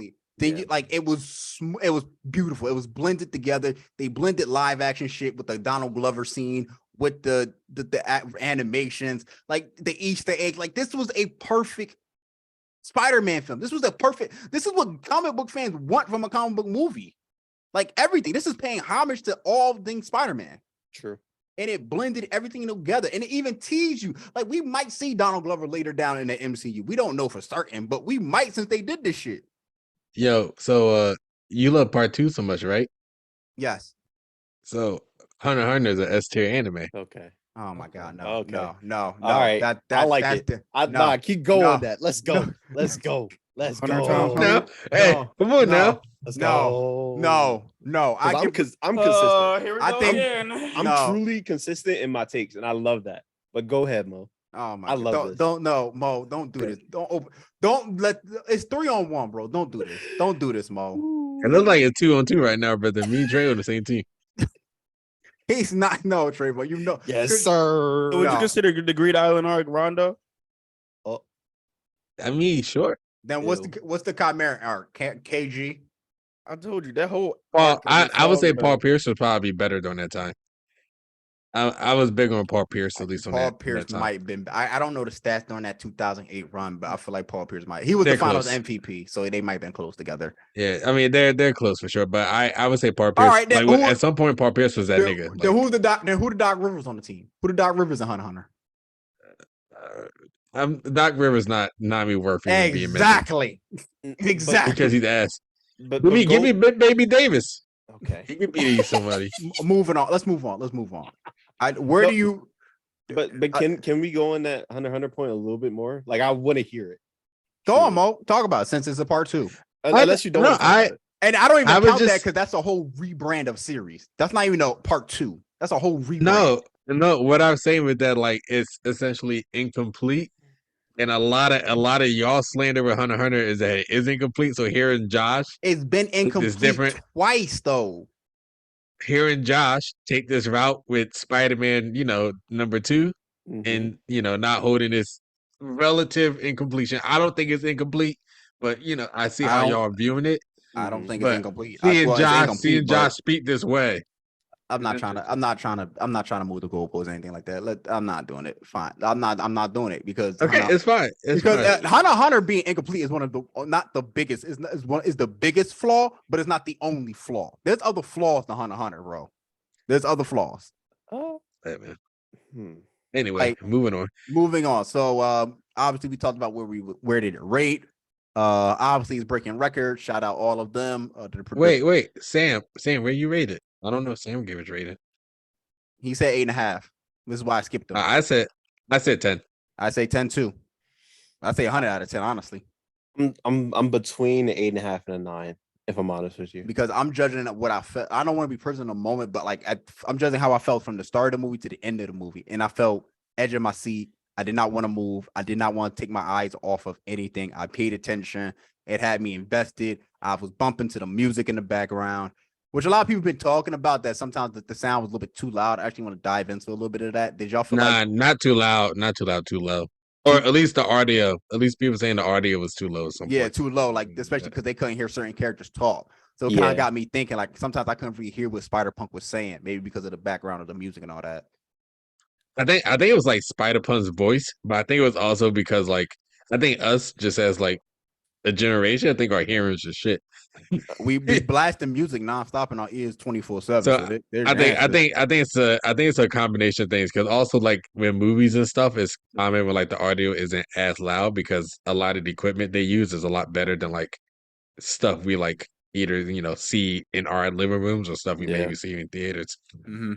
So it's also like a couple other things as well. But I remember hearing about that. I didn't really have an issue, but like Daniel Kaluuya's voice and like a low voice on top of like music in the background, it can be hard to follow. Yeah, So I like can his see the voice issue. is kind of hard to follow when it's like really, really low. Like Yeah. there are some cases like that, but I did For sure. I did pick up on some things, but And it's a different accent as well. Like we got It take is. that. yes, I forgot. So, Yeah, the British If that's accent. the case, then we got to hear every single enunciation. Yeah, I forgot about the British accent too. So you are right. You're absolutely right, Trayvon. What else is there to talk about? We talked about if it's the greatest comic book movie of all time. Where does it rank? And I think Did we actually talk about that? I don't know if we did. A little bit. A little Because bit. I want to, if not, because I had some movies that I want to throw out there that people universally recognize are the greatest comic book films of all time. And this is Hey, go ahead. this is the list. These are the movies. There is Avengers: Infinity War. There is The Dark Knight. there's the Batman. Those are the 3 universally recognized greatest comic book films of all time, and that's the Matt Reeves Batman as well. This better. So second Spider-Verse is better than all 3. That's what you're saying. Wait. Name them off again. You have the Batman by Matt Reeves. You have the Infinity War wants to have a conversation. Infinity War wants to have a conversation. Hang on, let me name them all again for Trayvon. So you have Avengers Infinity War. You have the Matt Reeves the Batman. That's the new one, right? Yeah, that's the newest one. And then you got Christian Bale's The Dark Knight, which is that dominated the title for a long time as the greatest comic book film of all time. And that's what Heath Ledger Joker. Because to me, it's the greatest Spider-Man film of all time. But when you get into the comic book film, that's where it gets a little dicey. I don't even think it's close with the Spider-Man films. I think it's just better than all of them, if I'm honest. Yeah. But Infinity War, I can't put it over that. I think Infinity War is in the room having a conversation with me right now. That's all I will say. I think Infinity War will be You seeing Ghost? We ain't watched the same movie then. I'm just saying, like, you know, like, I feel like the Batmans are great in their own way, but I think Infinity War is like in a room, like if you put Infinity War up against the Dark Knight and the Batman, Infinity War sweeps them both, like 4-game series. Done. I mean, that's I'm not saying sweep. That's just my opinion. I think Infinity War is better. Granted, gentleman sweep. Infinity War. I think it's better, bro. Yeah, no, I'm not saying it's not, which is the point I'm making. Where I'm like, I think Spider-Man 2 may be better, but Infinity War is in the room talking at the same time, nigga.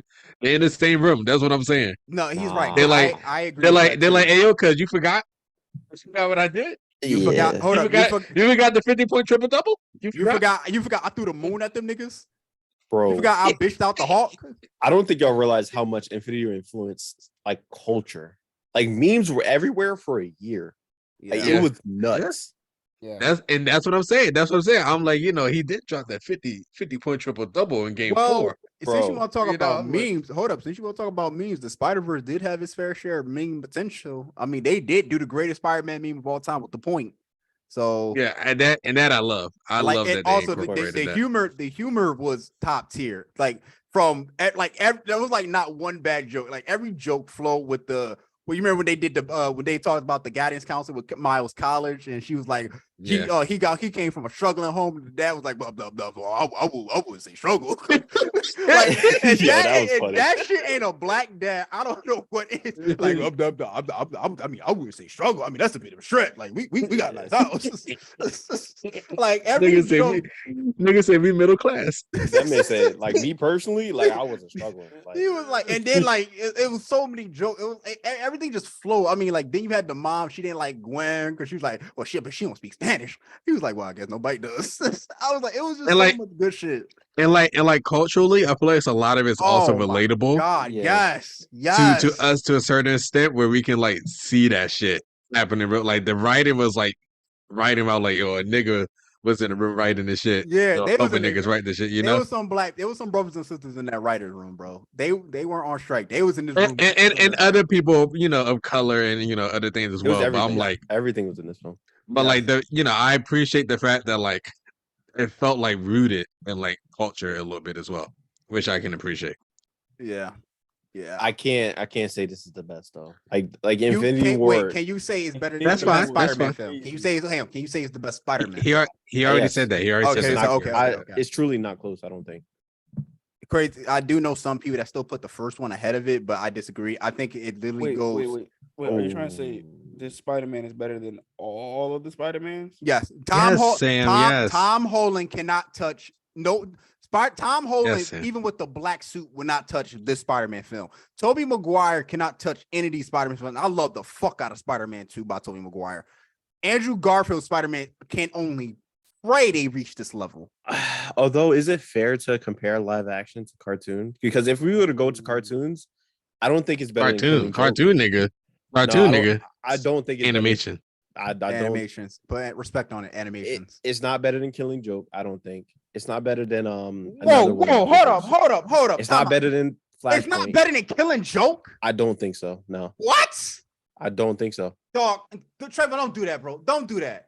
I'm dead serious. I have a question. Did you see Apocalypse War, the animated one? I didn't see that, but I need to. It's better than this is better than all the DC animated films. I don't think so, bro. I don't think I it's better can't than speak those on it. two. I can't speak. The On it. Apocalypse War, bro. That shit fire. I don't think it's that good though. Like I saw like clips about it. And I don't think it's like better than Killing Joke or Oh my god. Flashpoint. Nah, Yes, I don't think so. is. I don't think so. Yo, But- I'm not. But I can see where you're coming from because you're a Spider-Man fan. Like I don't think I'm you a realize your Batman bias. fan too, and I'm like, yo, Batman Killing Joke is top 5 Batman animated films. Top Josh, 5. I don't think you but it's realize easily that- better than. I don't think you realize your bias, bro. I Like don't you have literally ba- said Go ahead, that Trevor. you literally said that that last Spider-Man film with Tom Holland with all 3 Spider-Man, you said that was the best like movie of the year last year. No, I didn't. No, I did. No, I What? last year? Wait. Roll that tape, man. Roll that tape. I'll go Roll look tape. for that tape. I never Roll said that tape. because Roll that I tape. said even when we did Marvel rankings, I said I had Spider-Man No Way Home too because I always had Shang-Chi number 1. Shang-Chi was the better Marvel film when that shit dropped. Now, during that time when No Way Home came out, you could make the argument. To me, it was Spider-Verse, No Way Home. Those were the top 2. But now Across the Spider-Verse shot through number 1. So now, like, even people are starting to re-rank their Spider-Man films. No Way Home is in the top 5. I would have Across the Spider-Verse, Into the Spider-Verse, and then I'll put Spider-Man 2, No Way Home. And that Spider-Man 2 is the Tobey Maguire Spider-Man 2. I'm gonna roll the tape and I'll figure it out. All right. All right. Regardless. Yeah, sorry. So do we have anything I we will want to talk say- about? Anything else we want I to talk about? do want to get spend a little bit of time with speculation and soundtrack. We can talk about soundtrack real quick. Soundtrack's Oh yeah, we got amazing. we got to do that. We do. I that. think- Oh. I think it's a good soundtrack. I think it's good. Is it I better love than the the first second one? half. Is it better than the first soundtrack? Maybe I Because haven't a- listened to the first soundtrack in A a long lot time. of people were the first soundtrack did have a couple hits that I still listen to. Sunflower obviously with Post Malone, Sway Lee. A lot of people were bitching, oh, like this soundtrack can't top that song. There are definitely like at least 4 songs on that soundtrack that beats Sunflower. I'm gonna keep it a buck. I'm gonna keep it a don't buck. think so. I can't say Maybe anything. I can't maybe say 3. anything. Maybe I'll say 2 because Sunflower's a great vibe track. There are 2 songs on here like that y'all love so much better, like Self Love, fire track. Love. It's think- love. I think Calling is a great track. I think now What's Up Danger was also on the first track, which was fire. And then you got I like Home with Vince Staples. non-violent communication. I like when that they do it too. on- Yes, I like that. Yeah. Non-violent, because I got the list right here. I'm gonna put it up real quick. Are we arguing I don't- favorites or are we arguing best? Because like Sunflower was everywhere. Literally Sunflower was everywhere for months. It was annoying after a while. So this is the track right here by Metro Boomin. Sunflower is, I'm not gonna play it because I'm not gonna get hit with copyright, nothing like that. Of course. all the way live, fire.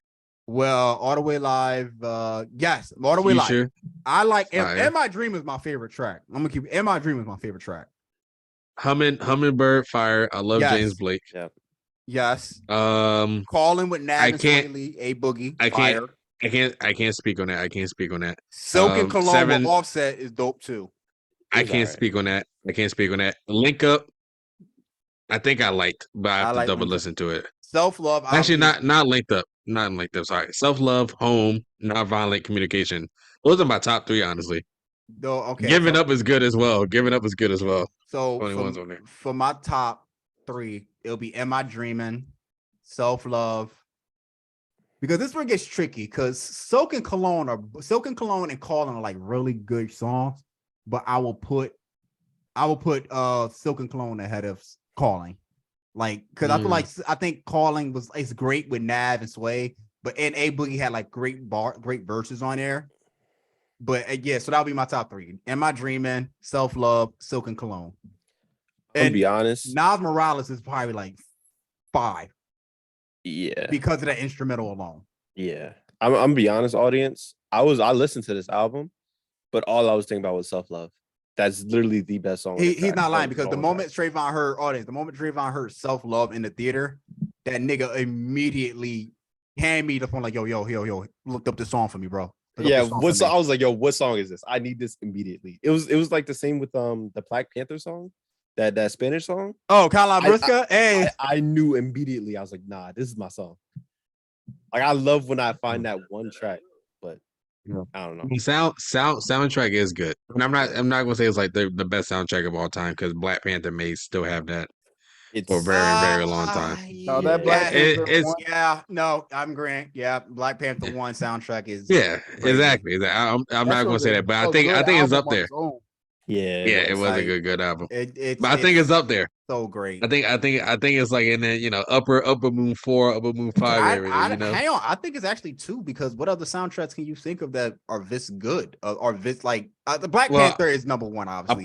Apollo, the Apollo Creed one, maybe. What with Dreamville Yeah, the Dreamer one, from maybe. Creed 3? I don't know. Creed 3. I like it, but there are a couple skips on that track. Like there are a couple skips On the album, yeah. on the No, that's fair. album. So that's why I'm like, Yeah. to me, I get less skips on this one versus the Dreamville. Because And if then I had, will argue, go ahead. I would argue the first Spider-Man as well, potentially. Yeah, so Yes. okay. So if you want to rank it, obviously Black Panther, you could probably put Spider-Man 1 or 2 verse track in there somewhere. That'll be probably like your 2 or 3. Then it will go the Dreamville and then Black Panther 2. Creed Hey, that's 3, fine. Creed Oh. 3, Black Panther 2, because Black Panther 2 soundtrack was not good to me. I have a question. It was underachieved. Do you feel like I don't know if this is necessarily valid. Do you feel like we're partially biased for the Black Panther 1 soundtrack because it wasn't just like We're all Kendrick fans. not that, like the fact of like Black Panther, the first movie was really a push for Black people, and the album by Kendrick was a really big push for Black people as well. No, I'm just saying I- is that maybe a partial biasness. No, it's not. I think the biasness would have been I'm a huge Kendrick fan. That's the thing. That's the thing because Kendrick has done that for so long. Like go back and listen to Pimp a Butterflies and think A Good Kid, Mad City. You can see he's done that. I think the biasness for me truly would have been I'm a Kendrick fan.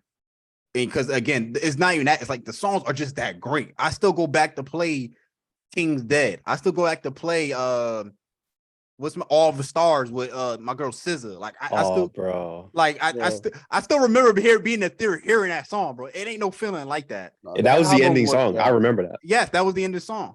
Like I still remember hearing Ops with Vince Staples and what's the other track with Isaiah Rashad? Weekend Yeah, with that's the car chase. Final, yes, the final song on that album was the Weekend one, and it was one with Isaiah Rashad. I fucking love too. Blood Waters, I think it was called.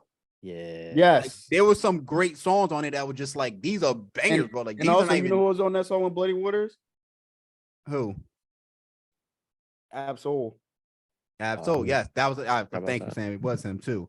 But no, like it was just it has nothing to do. I think nothing to do with race. I think these are just fire ass track from the greatest rapper of our generation, and Kendrick.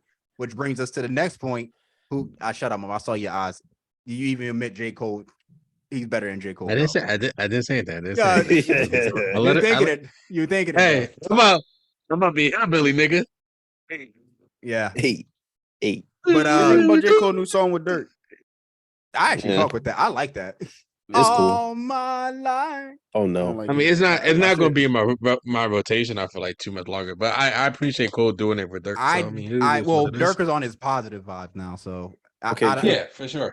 Let's get back to this. I know I'm moving on. That's what I'm doing. I just left it at that. Now I'm moving on. Where was I? Now let's transition to the third film, possibly theories and soundtrack. Let's start with the soundtrack before we go into our theories. Obviously, I was going to say mine first, but No. I'm gonna say mine first. I'm gonna say okay. mine first. I should mute your mine's ass right much now. more. I should mute your ass right now. No, don't do that. But my theory, which I said before, is that I feel like I would honestly love it. Donald Glover was producing the soundtrack for number 3. Very Bro, good. if I get something like if I get like a song like 305 or Redbone on that bitch, dog, I'm losing Oh, it. bro. I'm losing it, dog. I'm standing up. I'm like, give me more. That's what I'm saying. Are you talking about 3005? Dog, Yeah, I he play that definitely did every. Yes, I did. I think what did I say originally? 305. That Yeah. 305. All right, 2005. That shit is my dog. Every day I play that song. That shit is still a bop to this day.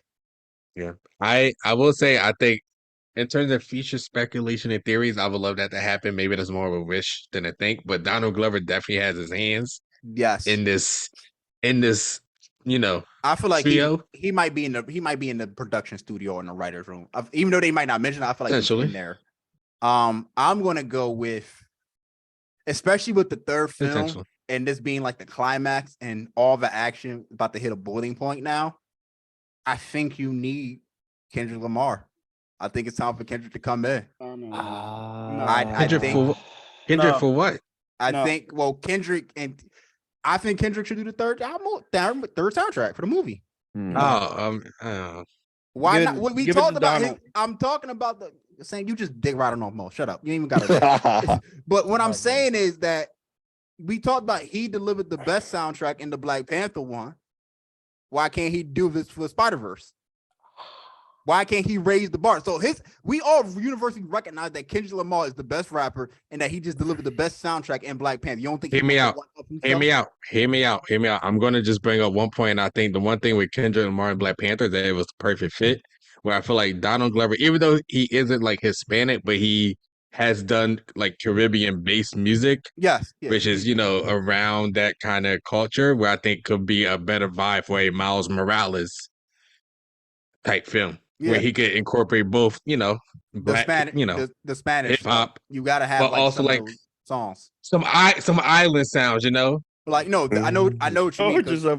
That's what Silk and Cologne is. Like that Silk and Cologne is like that salsa like song, like you just dance to, move your hip to. That's Silk and Cologne. So I'm thinking, but I don't know, because I wanted J. Cole to do it. Or Dream, I don't want Cole to do it.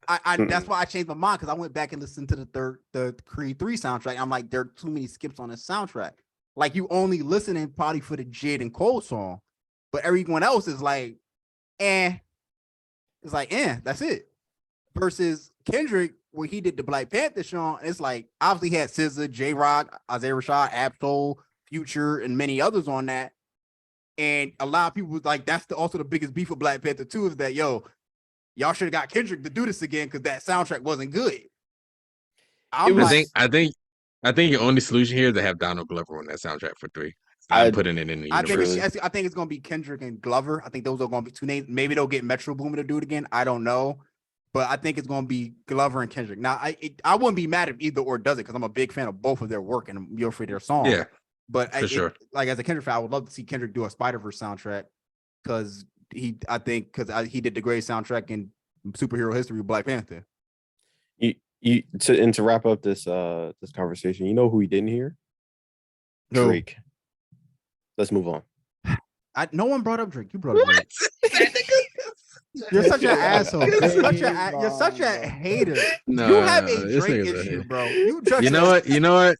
But let Lil Dicky do the album. Fuck it. Yo, why not, bro? Yeah, Lil Dicky will smoke that shit, bro. He would. The production, he might hold it down. I'm not gonna lie to you, because he got it. It'll be better than Drake. Let's go. You know it'd be crazy, if Kanye wasn't acting crazy, I would actually have Kanye in that. Kanye in the production studio. I don't know, but like in the production. Kanye the producer.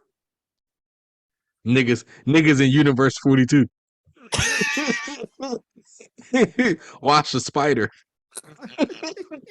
He said, where they at? I say give it to Donald. Who's the Universe 42? Oh, you hold up saying you didn't want to blow up none of your Chirac niggas? No Herbo? Trayvon, who's the Universe 42? People? People of African American? That's crazy. That's funny. Niggas.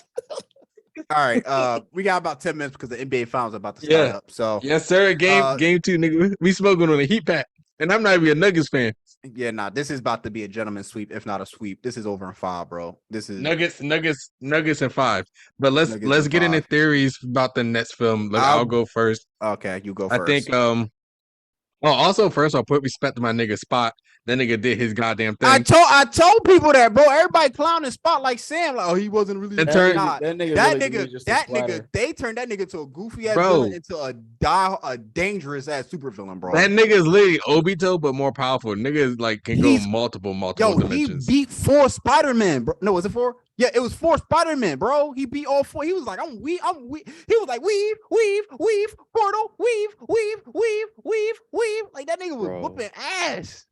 They did what Thor with Gore couldn't. Exactly. Damn. Hey, talk that talk, Trayvon. Talk that talk. They did. I wish I had a gunshot. The thing is, it was the opposite. Gunshot. In Thor, Yeah. he started here and then went down here. Where in this movie, he was here. Oh, that nigga funny though. Oh, that nigga might. Hey, yo, cuz, what you doing up there? Gunshot, bro. If I had a soundboard, I'll give you gunshot because that's a bar. That's what Thor. I gotta get a soundboard. I gotta get a soundboard for us. But that's put some respect. Put some respect on that nigga's name. He ain't no villain, the weak nigga. Hey, let me tell you some real shit too. Spot was never ever taken serious like that to even comics or TV. Yep. They shined a fucking light on that nigga today, bro. They was they got niggas like, oh, we might need to go back to the drawing board and do more of a Spot, bro. Because that nigga is a beast. Now brother, back to they gave a nigga some V5.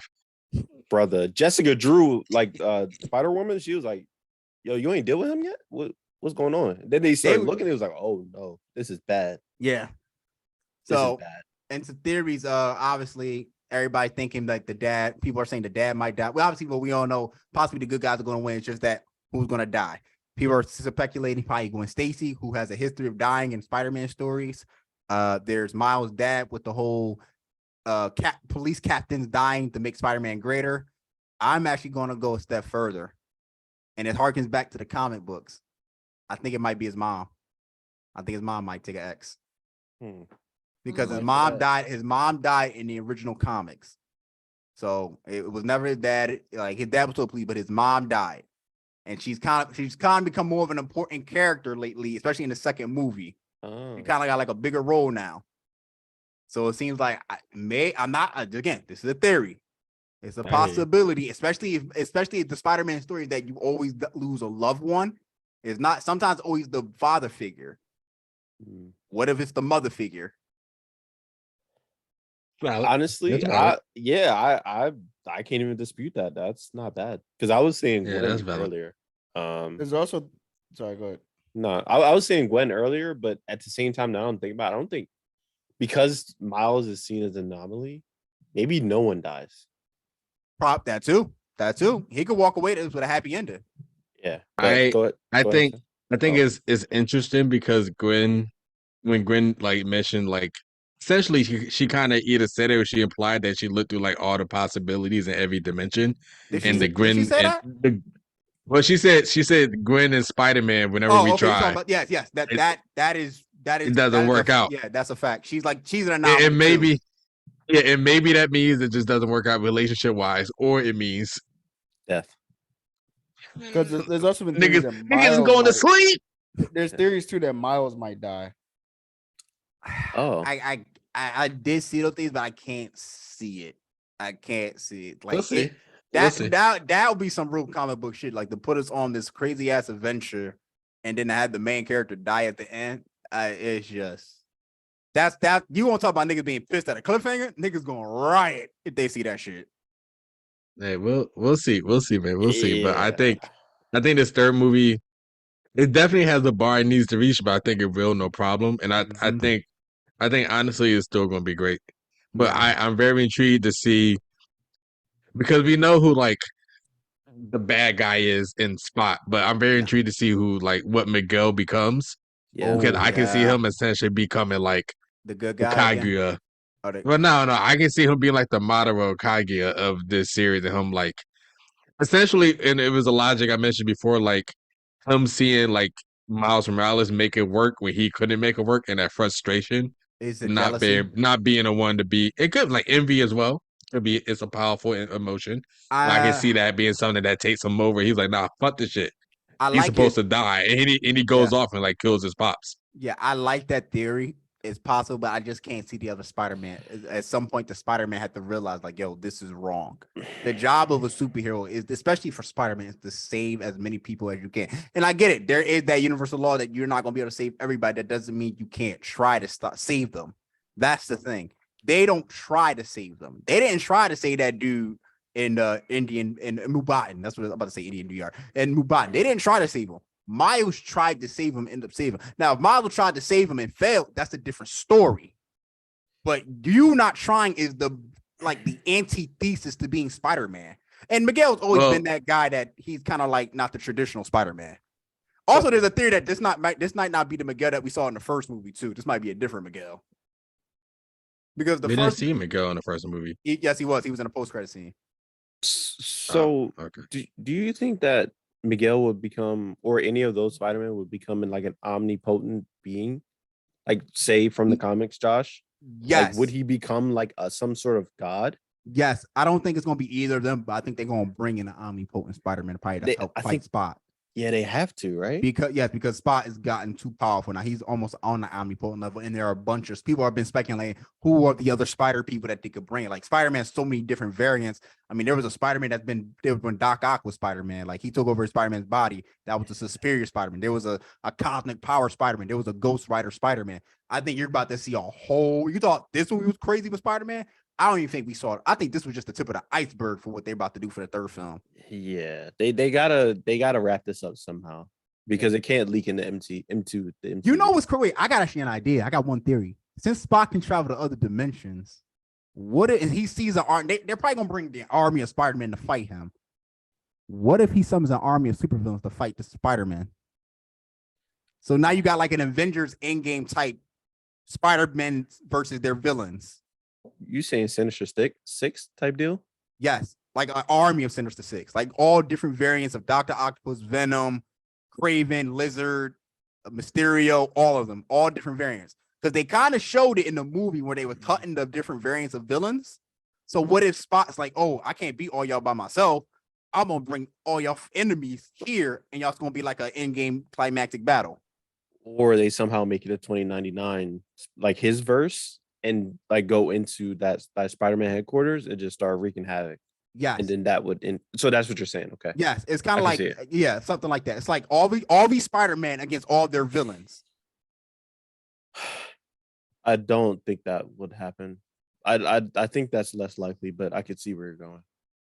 Yeah, I can see where you're going to. I think I was just thinking about like who may die or whatever, but I mean I think it might be either Gwen or the I don't know. It's interesting. It's very, very interesting because you're trying to think of the canon event too. Which has been such an interesting theory that's been introduced that no Spider-Man fan ever really thought about when they brought it up. Like, oh shit, this actually makes sense because it's the same thing over and over with every version of Spider-Man.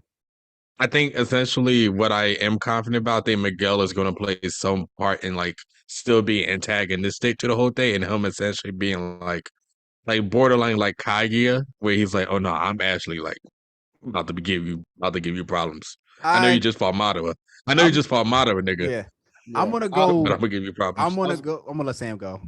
I was gonna say an interesting take because going back to what you were saying, Mo, is like two things I could see potentially happening is they either going to beat Spot and then save Miles' dad, and Miguel gonna lose his shit and like try to kill Miles in revenge, or probably not even kill Miles though. Like probably kill his dad. I think Miguel will probably be the one that actually kills his father. But that's what I was gonna say too. Is like they save Spot. They beat Spot. He gets pissed off. Spot, kills the dad, and now Miles like fuck this nigga. I'm gonna kill him. Yeah. Or it's gonna be that they see Spot going off, but Miguel is holding back the Spider-Man from stopping Spot because Spot is going to kill his dad regardless. Because he's going to take everything from him. Yeah, Spot's not going to kill his dad. Spot wants to destroy all of New York to get back at Miles. But I'm saying they're going to have to beat Miguel first. I'm glad you said that because I feel like that's probably going to be like the beginning of the beginning, probably up to the end of the third film where I think Miguel is going to have to do a turn switch where he realizes at some point Peter it's probably going to be Peter of all people that's going to talk to Miguel and realize like, yo, this is not what Spider-Man means. This is not what we do. I don't see Miguel changing though. I think so because Miguel's always been a hard ass, but he's always realized that at the end of the day, this is not what Spider-Man is. I can't see a Spider-Man being like, I'm going to co-sign death. At some point, he's going to realize. I think he would for a society that he's been working to keep in place for so long. Yeah. I think he will for me that society stays in place. I'll throw out one more character because we do want to wrap it up too. Because real quick though, because he doesn't have a family. He does Like his family is the Spider-Man society essentially. Like that is his life. Yeah. Like he doesn't have family. He lost his family twice essentially. And he be juicing up too. What he be juicing up with, man? Yo. I don't That nigga taking know. perks. I don't know V what that is. V5. That's great. That's I'll crazy. throw one more person out there that we haven't seen, who's usually also recognized with the whole Spider-Verse series, with the whole Spider-Verse storyline. Madam Web, who is this omnipotent woman who kind of controls like the web of life, the web of the spider. Like she's in all of her stories. I think we might see her in the third film. I think we're going to see Madam Web. Interesting. She's going to play. I think she's going to play a role because I can't see Miguel doing all this shit with the multiverse and this woman who is basically like the goddess of spider people not interfering in some way. I just can't see it. I think she's going to play some role in this. And she's always been kind of like that wise woman to the spider people, like giving them advice without really giving them the answer to it. Like she lets them figure it out. Like I'll give you the advice, but you got to figure out what you got to do. That's fair. I can't speak more on it, but that's fair. I just don't see Miguel changing because I feel like it would become a typical.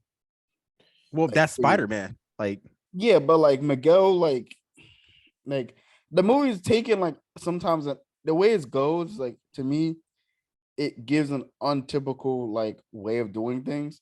And I could see like them not making Miguel like change. Like that nigga is like, no, your dad dying, bro. Like I don't care. Like, like he dying or I'm dying or we both dying. Like somebody dying. I think I agree more with Sam. I mean, Miguel might even go for Gwen's father at that point, you know. But like, yeah, as I'm saying, anything can happen.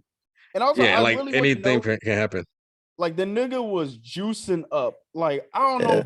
Like what is he using? The nigga also partially vampire. They said. So like, why his spider powers are really different from the others. It's not like mild per se, but he didn't really juice up though. I'm trying to help you answer that. It's like in the comic. Don't answer that. Actually, let us get into it in the third film. Okay, I don't know if they was playing in terms, but maybe they were. I don't know. Point is, like, he is different from other Spider-Man in terms of like genetics. Like, he didn't really get quote unquote big. Like, he's from the future, so it's a little bit different for him. Anyway, anything else we want to talk about before we wrap it up? Because I want to go back to my dinner. Man, I'm hungry. Like, and the game's about to start. Me too, man. You know, I think I'm good. No, that was a good episode. And I need to get off my chest. Yeah. All right, this was it. Yeah, man. This will do it for Afro Anime. We'll see y'all next week. Afro Anime, like, follow, subscribe. Yes, go on to Twitter. Josh is supposed to be handling the Twitter because I refuse to be on there right now. So it's on him. I had to wait till I'll try to help you, Josh. I had to wait till end of AOT for him to help potentially. Me Potentially, we'll see. But yes, go like, follow, subscribe on YouTube. Go on to Twitter, follow us. Go on to IG, follow us, stay up to date with all new information for the podcast. We might have some new things coming around with some crossovers with some guests, but this will do it for RTJ, Mo, Sam, Travis, and Trey. This is Afro Anime heading out.